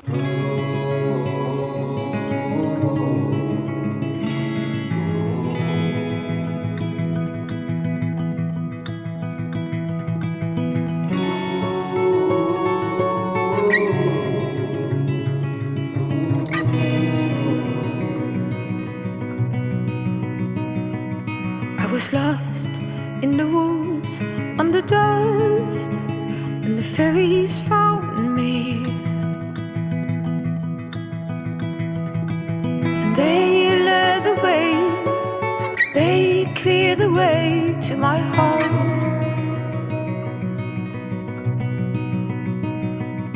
All the hurt, all the pain under the skin, I had fainted. They carried me, they cleared the way to my heart. Thank you to magic for rescuing me. Thank you to summer for fairies. Blowing glitter in the wind. I had fallen head first into love with another complete stranger, and he robbed away, taking most of me when he left.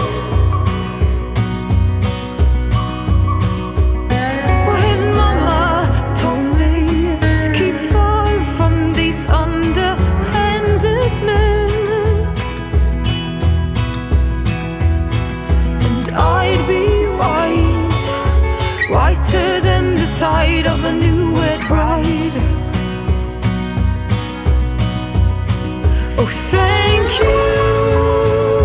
to magic for rescuing me.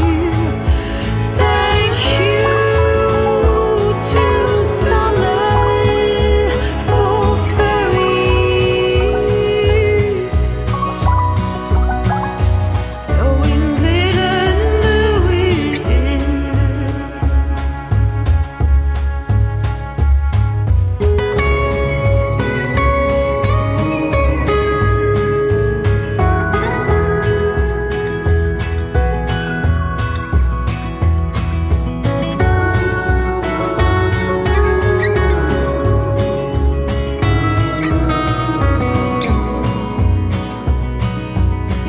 And I'd be lost in the woods yet today if they wouldn't have found me. I don't dare to think about what I would have been without them. Oh, thank you to magic for rescuing me. Thank you to summer for fairies. Blowing glitter in the wind. Blowing glitter in the wind. Blowing glitter in the wind. Blowing glitter in the wind. Thank you to fairies.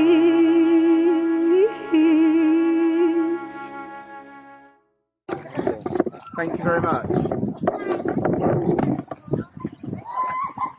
Whoa, don't lean on that bit. It will fall off.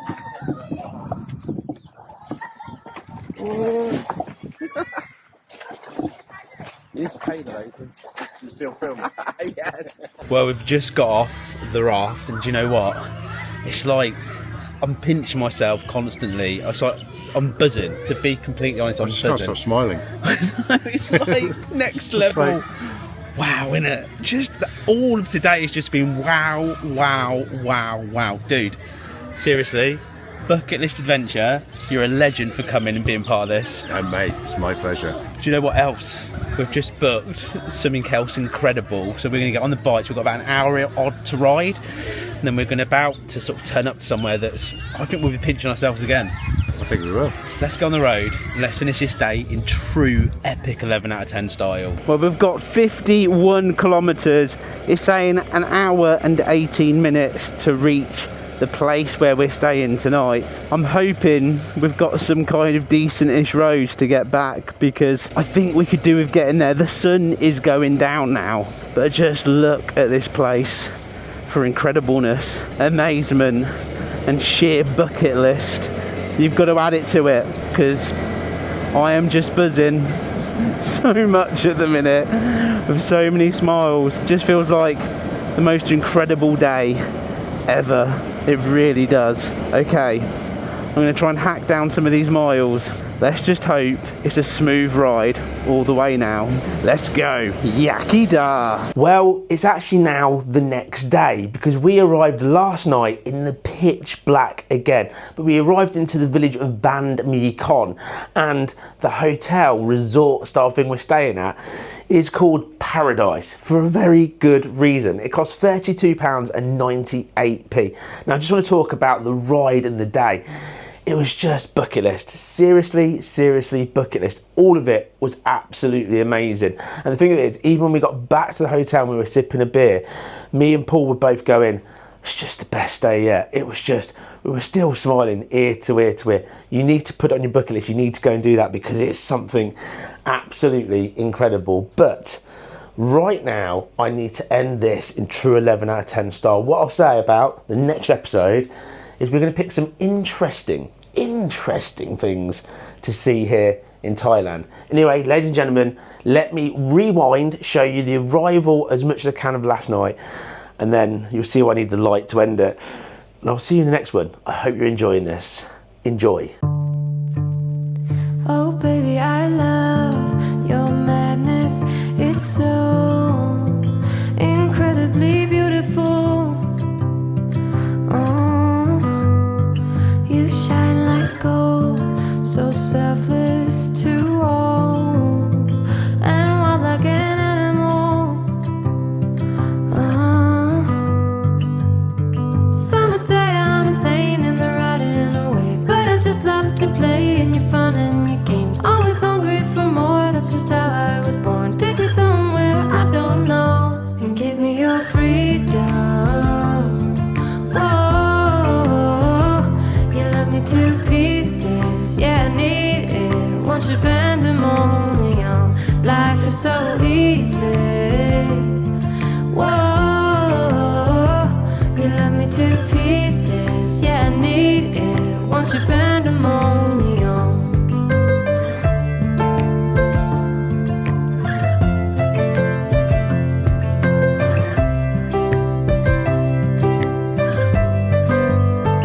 The limit of love is endless, I know. Just do what you want with me.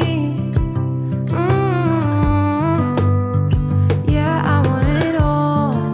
Could care less the cost. I give you my everything. Some would say I'm insane in the right in a way, but I just love to play in your fun and your games. Always hungry for more, that's just how I was born. Take me somewhere I don't know, and give me your freedom. Whoa, you love me to pieces, yeah, I need it. Want your pandemonium, life is so easy.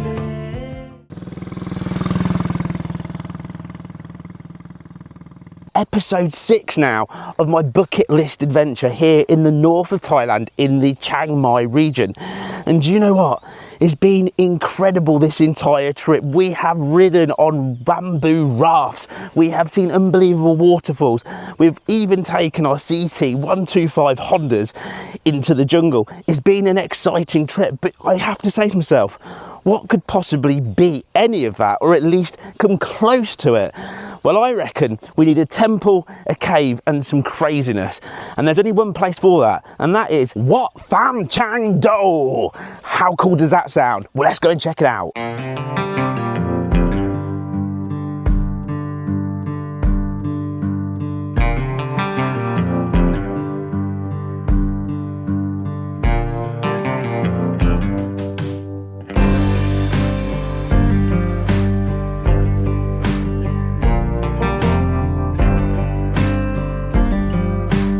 Well, back on the road as we twist through this very small little village. We've only got 16 minutes to our destination, so a short blast. Being already super hot from waking up here in Thailand, it is literally, it feels like 35 degrees straight away. I've done the old-fashioned thing of tipping half a bottle of water all over me, just so I get that kind of air-conditioned heat going through with the water. Is just nice, but you need to. It is a hot one, definitely going to be a hot one today, and I'm enjoying cruising along on the beautiful CT 125 Hunter Cub. This bike's been legendary this entire trip. Right, let's get down a few miles and get to this awesome and very interesting looking place. Well, we have just arrived at this fantastic wonder, but before we go and explore in true 11 out of 10 style, it's that time to hand over to my co-host Paul that will give you all of the travel information and facts that you need to know. This is Wat Pham Chang Do, a cave located in the foothills of the third highest mountain in Thailand. Legend has it that Prince Chow was chasing a girl into the caves. She transformed into a golden deer. He was never seen again and was assumed to have died. The locals later built the temple, a shrine to his spiritual memories. So it sounds like a super interesting place. The prince is supposed to protect the place as a guardian, and I reckon this is going to be good. So let's take that little stroll and let's check out this Thailand wonder.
So to enter the cave is 40 baht.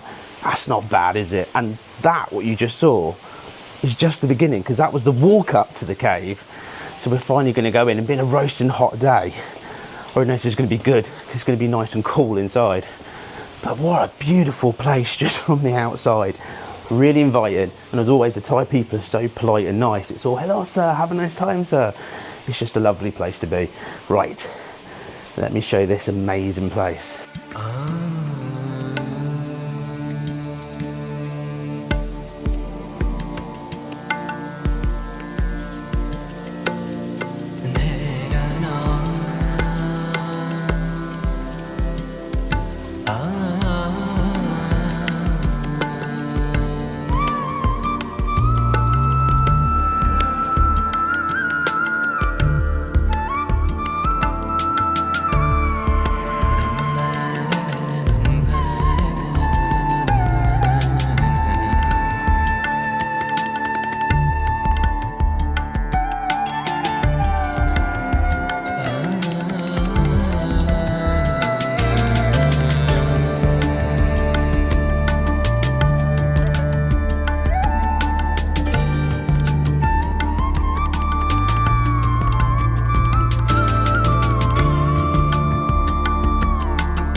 Well, there is a split a little bit further back there where you can go up with a lantern, but you've got to take a guide with you that's 200 baht, and you can continue this way as part of the cave journey. I wanted to have a look down here, but look, it is massive. It's still quite hot in here though, to be honest. I expect it to be quite cold, sort of cold and chilly, but it's definitely, oh, it's a bit hot, but what a place, eh? What a place.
Well, we've finally arrived at the end of the cave, and just up there is where they've got a burial site for Prince Chow Wow Down Ding, something like that anyway. But the point of it is we're going to go up there and have a look at what is at the end of this long but beautiful walk. One of the things I think is really important, it's really humid in here, and I mean really humid. You will need a bottle of water, trust me. Right, let's have a look at the Prince.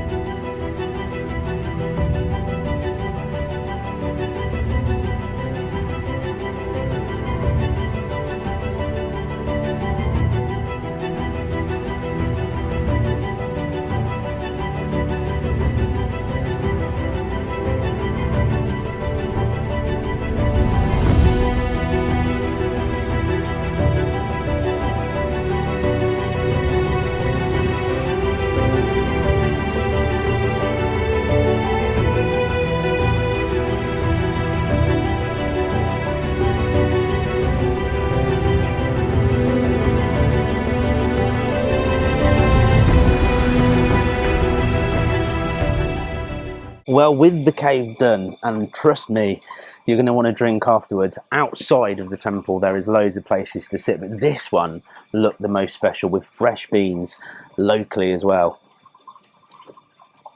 Tastes amazing for a coffee, and you can also get yourself a really cool ice drink. They do all sorts of flavours, all the ones you could possibly think of. This one is a strawberry milk coffee ice drink. The taste of this is amazing because the bottom you've got your strawberry, so you suck and you get that taste of strawberry straight away. Slowly lift up your straw, then you get this nice creamy milk, and the further you go up, then you get a shot of coffee, and it's just absolutely delicious. All of this, so this drink, a latte, another latte, and another ice drink, less than 200 baht. After consuming that amazing drink, it was just like almost like a posh chocolate that you're sucking, and it melts in your mouth and it gives you all these different flavours. And what it's done is it's cooled me right down. I feel so relaxed and chilled. Now, this entire adventure, what I've tried to do, constantly tried to do, is find really unique places for us to stay, showcasing some of Thailand's amazement for just pure awesomeness.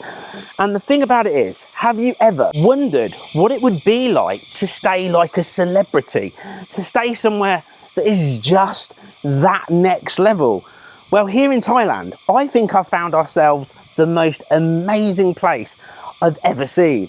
So we're going to jump back on the bikes, and I'm going to show you exactly what it would be like to live like a king here in Thailand. Well, back on the road, and right now we're going through that is actually a viewpoint, and these are called the tall trees that you can see. It's a short section, and what you find is you get a lot of people, especially on things like Instagram and locals and people coming to visit, and what they do is they pull up at the side of the road, they put their camera down and they walk down here because it's quite a cinematic, picturesque road to come down with these beautiful big trees, and they are, aren't they? They're nice and massive, and it feels quite cool to be riding along this road. Now we've got 60 kilometers to go to get to this amazing place that we're staying. It all looks like mainish road. The CT125, the Honda Hunter Cub, does about 55 miles per hour, and that generally seems to be the speed that most cars travel around Thailand. So this bike, if you're looking at hiring here in Thailand, it's definitely the perfect choice. £80 for a week to hire this is just incredible. It's got the beautiful metal rack on the back so you can bring your bag and you can strap it to it. Just makes life super easy, sips fuel, and a pleasure to be on. But now there's one last thing to do, and that's of course release the power and get down these kilometers and see what I've got us for this evening. Power! Woo-hoo-hoo-hoo! Well, we're only 10 kilometers away now from where we're staying, and there's a lot of main road, but then you come along the river track, and as you can see, it is quite picturesque. All the way along it is rafting and all sorts you can go and hire and do if you so wish. But just a spectacular view. Now, it's slow going on the roads, they're a little bit bumpy and narrow, but generally it's a very cool place to be, and you want to go slow because you want to take in all of the scenery and all of the forest and jungle that you can see. It's very, very nice. In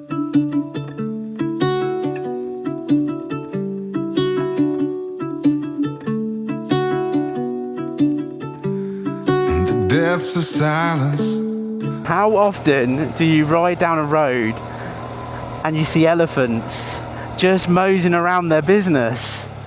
It's just incredible. Just look at that. Wow. Got to pinch yourself that you're here, haven't you? You've got to kind of go, just the wow factor of Thailand is constant, never ending. Nice steady ride as we're going along, just taking in everything that we can see.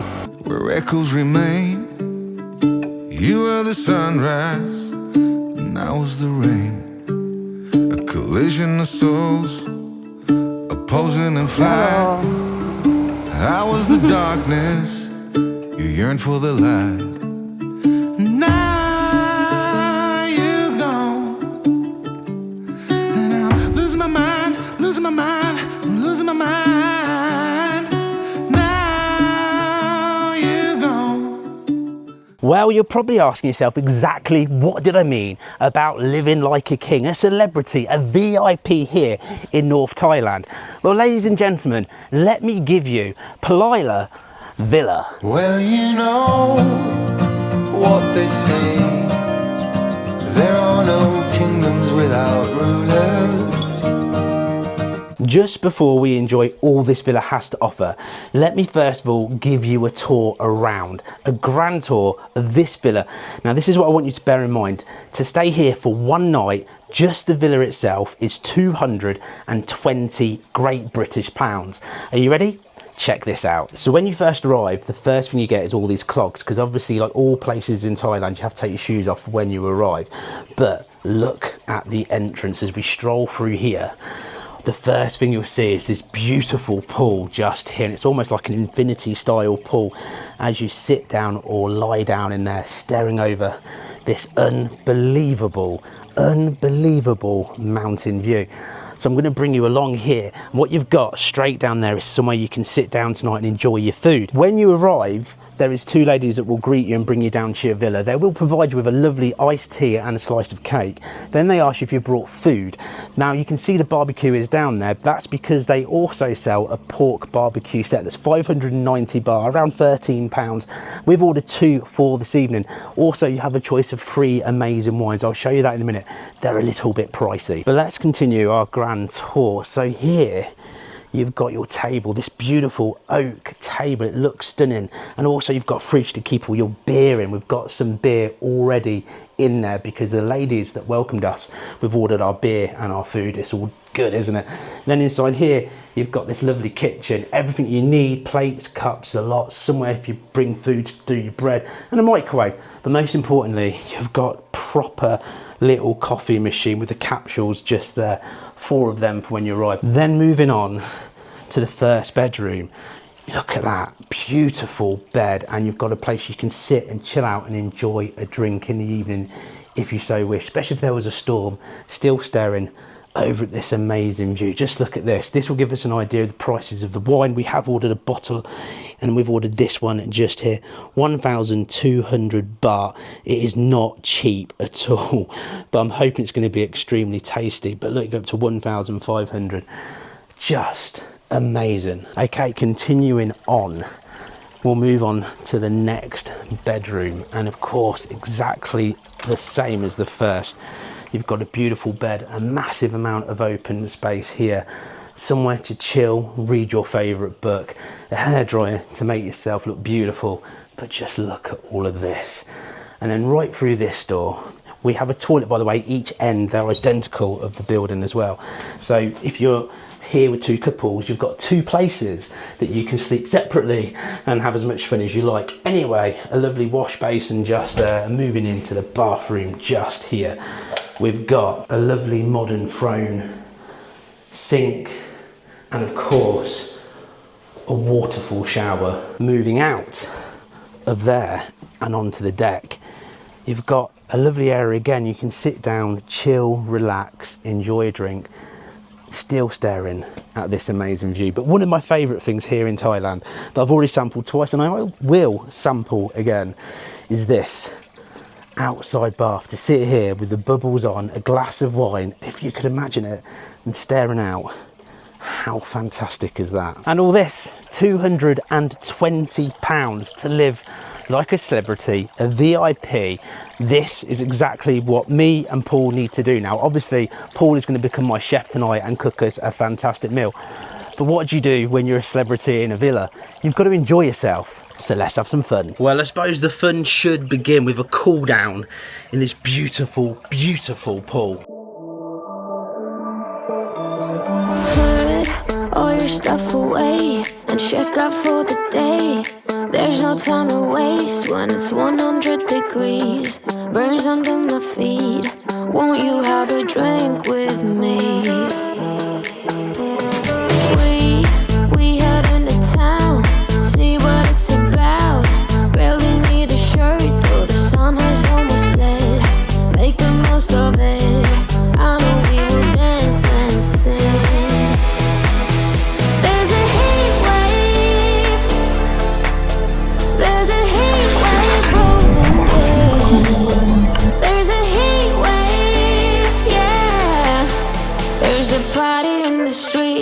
the city's on fire.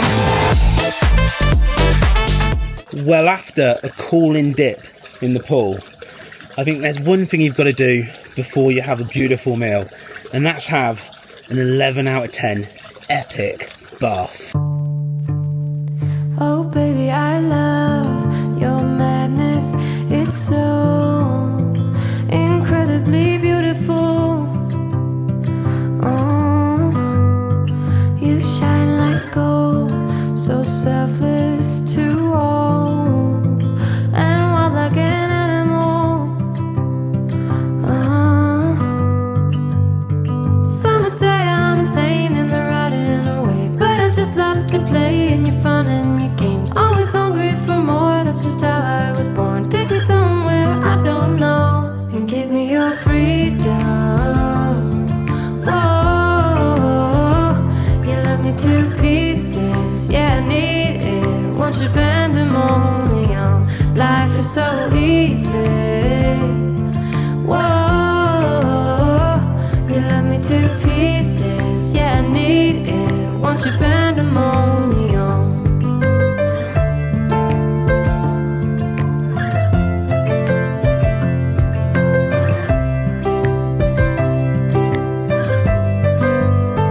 The limit of love is endless, I know. Just do what you want with me. Well, with the most amazing bubble bath, you know what you've got to do next when you get out and you feel really relaxed. You, of course, need to have aperitif before dinner.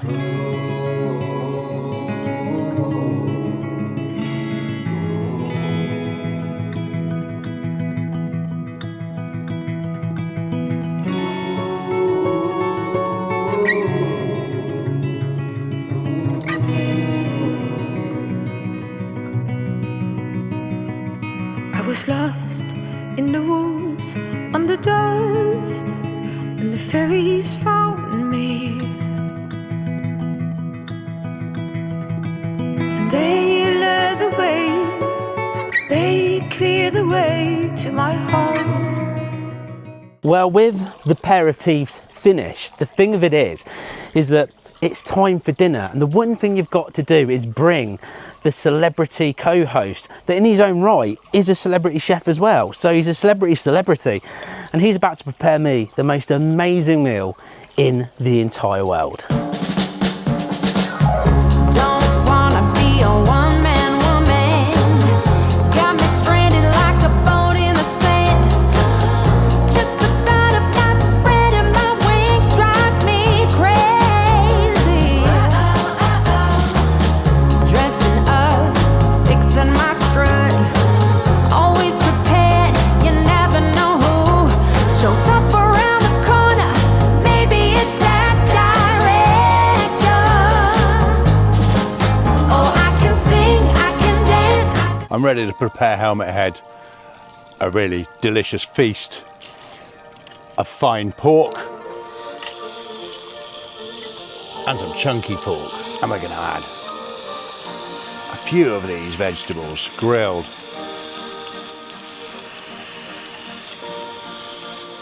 And a little bit of tofu, a little bit of sukiyaki sauce.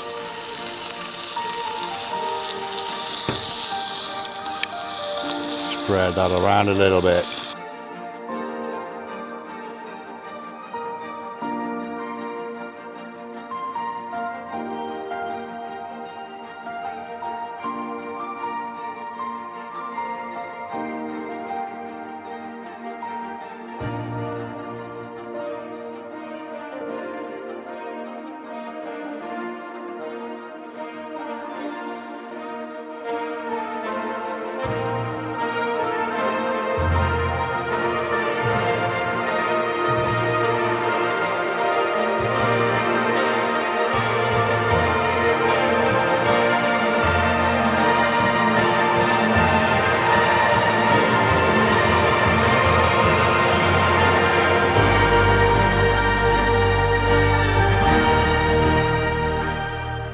That is just delicious. Well, after the most amazing meal has been consumed, there's one thing you have to do, and that's enjoy a vintage, perfect glass of red, staring out at this beautifulness. When I saw you, I would lose control. Made me feel like there was no tomorrow.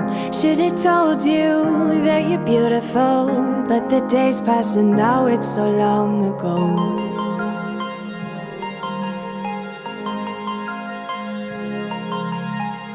Did you make it? Did you break free?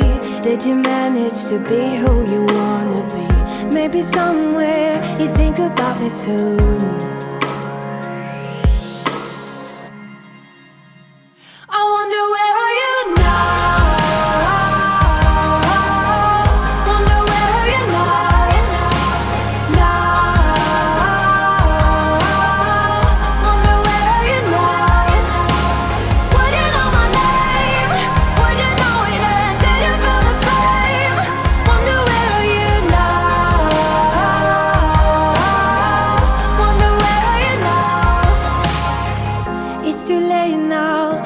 I'm growing old, but I need you to deal with my sorrow.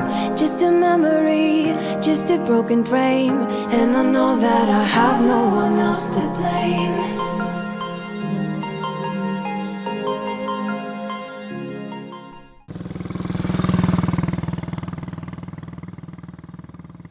Hello and welcome back to my bucket list adventure here in Thailand. Today is the final day, but we're still going to make it one of the most excellent, most incredible 11 out of 10 days, because I'm going to enjoy this breakfast, jump on the mighty Honda CT125, and we're going to head to a multi-tier waterfall, and let's get a little bit wet. Ready? Follow you.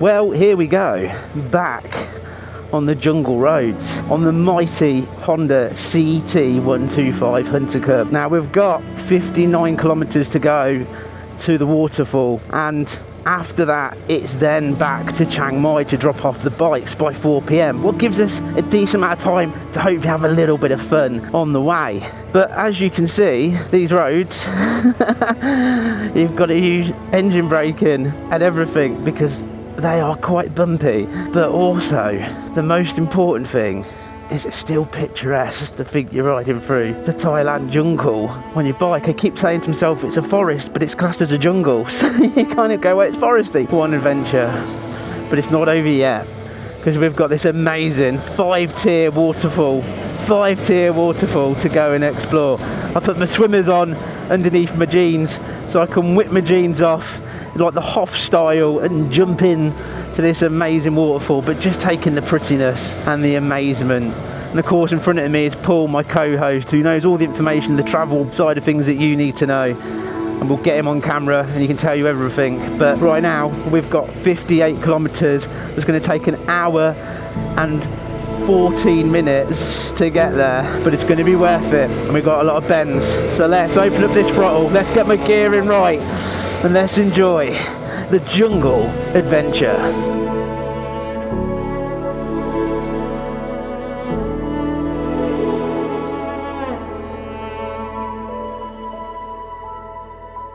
Well, we've just arrived at the waterfall. Now, it's a national park and it'll cost you 120 baht to enter. So do bear that in mind and bring yourself water. What you have got is loads and loads of shops when you arrive, and also ample place for you to park. But anyway, let me hand you over to my co-host to give you those travel tips. This is Mesa waterfall, approximately 36 kilometers from Chiang Mai International Airport. So very easy to come and visit.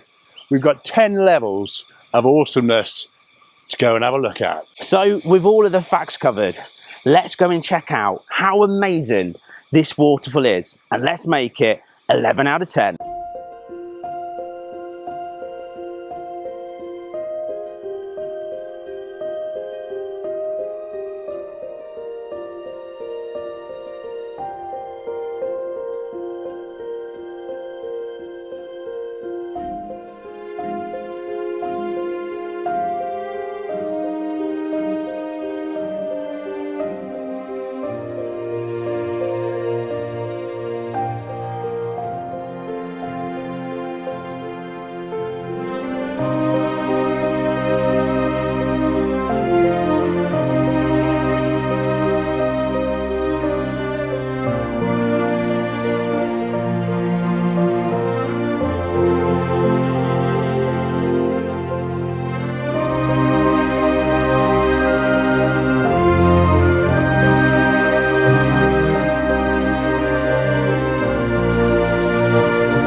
Well, isn't this place just amazing? Absolutely incredible. Now, we managed to do 2 tiers and there's 10 of them.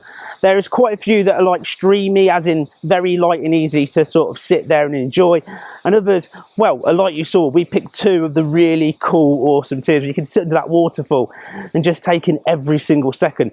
I definitely recommend having an entire day here. Definitely bring a picnic and really enjoy this wonderful place.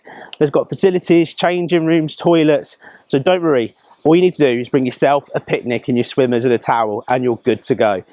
But we are limited against time because we need to get these higher bikes back, the Honda CT125 Super Cubs, back to the higher place. But I wish I had longer here. I really do. Anyway, time to get back on the bikes and head back to Chiang Mai. Well, back on the road, and what an amazing place. What an amazing place indeed. I was just saying to Paul then, it's a place that I just want to spend the next sort of 2-3 hours here, just relaxing and taking it in, and just the wow factor. But now it's the final ride on this mighty CT125. It's gonna go back, and to be fair, I'm gonna miss it. It's been an incredible machine for doing exactly what I wanted to do.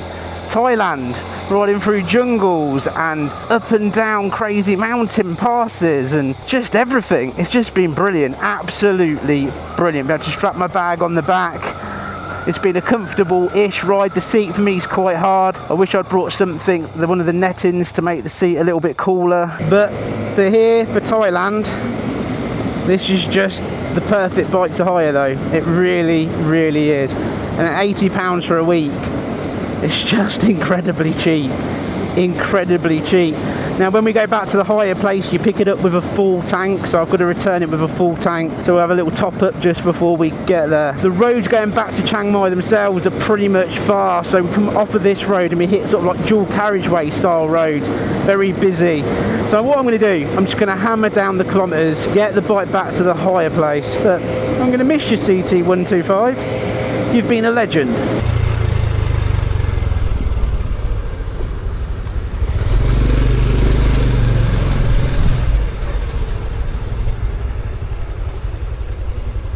Well, this is it. The CT125 is being dropped back off at classictoursthailand.com. It's been legendary. Do you know what? I'm gonna miss it. We're just literally unpacking all of our stuff, and then it's a goodbye for the mighty steed.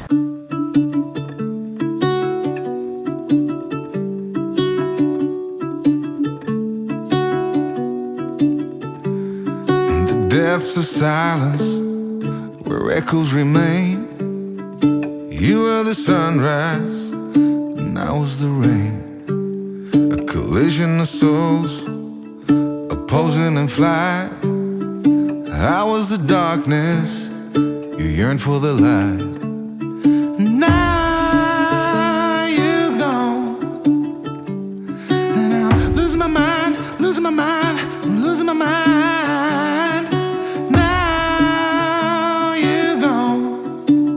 Why did you cut me up, bring me out, and leave me high and dry? Well, I've just booked us into our hotel, and that is the Sun Peak Boutique Hotel and Apartments, and it's around £63. And do you know what? It's right next to the airport. It also gives you a free transfer in the morning at your time that you choose, plus breakfast included. £62. And it's got all of this. But of course, I need to do it properly, don't I? So we've got a fridge. Nice. A good spot to dump your bag. Also, a dressing gown for when you want to get naked. A very generous spaced echo bathroom. The throne, the amazing waterfall shower, lush. And you've even got yourself a full-size bath. But most importantly, the most sexiest lord in the world. Okay, moving on. A beautiful size bed. A telly that nobody watches, a seating area. But what's nice about the seating area, right, is they've even given you fresh oranges to feel fresh and remind people they're not allowed to smoke. But of course, the piece de la resistance has to be this.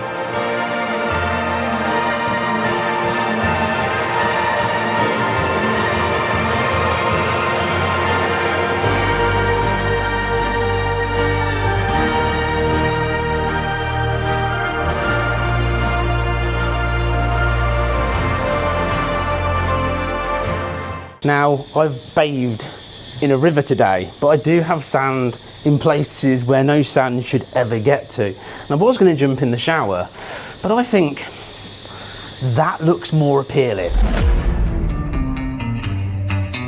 I'm gonna dance by myself like nobody's watching. Don't really care if my rhythm's off, cause I'm gonna dance like nobody's watching me.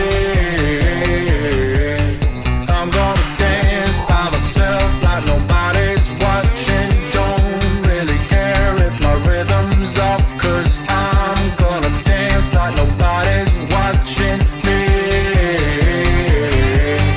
I'm gonna dance, dance, dance, dance, dance, dance. I'm gonna dance, dance, dance, dance, dance, dance. I'm gonna dance, dance, dance like nobody's watching me. I'm gonna dance.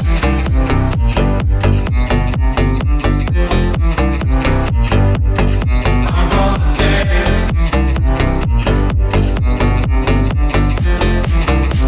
Well, how cool is this? Chilling in this pool has really brought my temperature down. But the hotel, it's just another incredible place to stay, and I just feel so chilled now I'm here in the pool. But do you know what? Do you know what you've got to do? Once you've chilled, you've got to go and get a beer. And I've got to enjoy Thailand the best I can before it's all over. Yeah!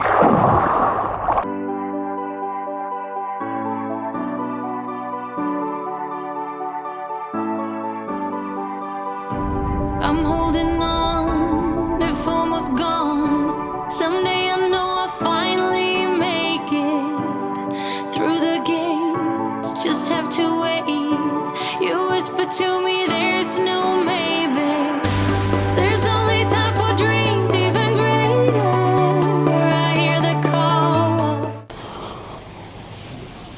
Well, Thailand, what an incredible adventure this has been. Right from arriving here, everything's just gone according to plan. It's just been legendary.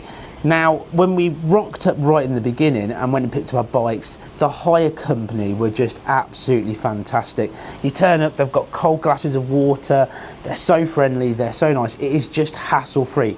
You pay 5,000 baht deposit, you pay for the rental of the bikes, and you're given the key, and the bikes are shiny, cleaned, and ready to go. And then you head off on your journey.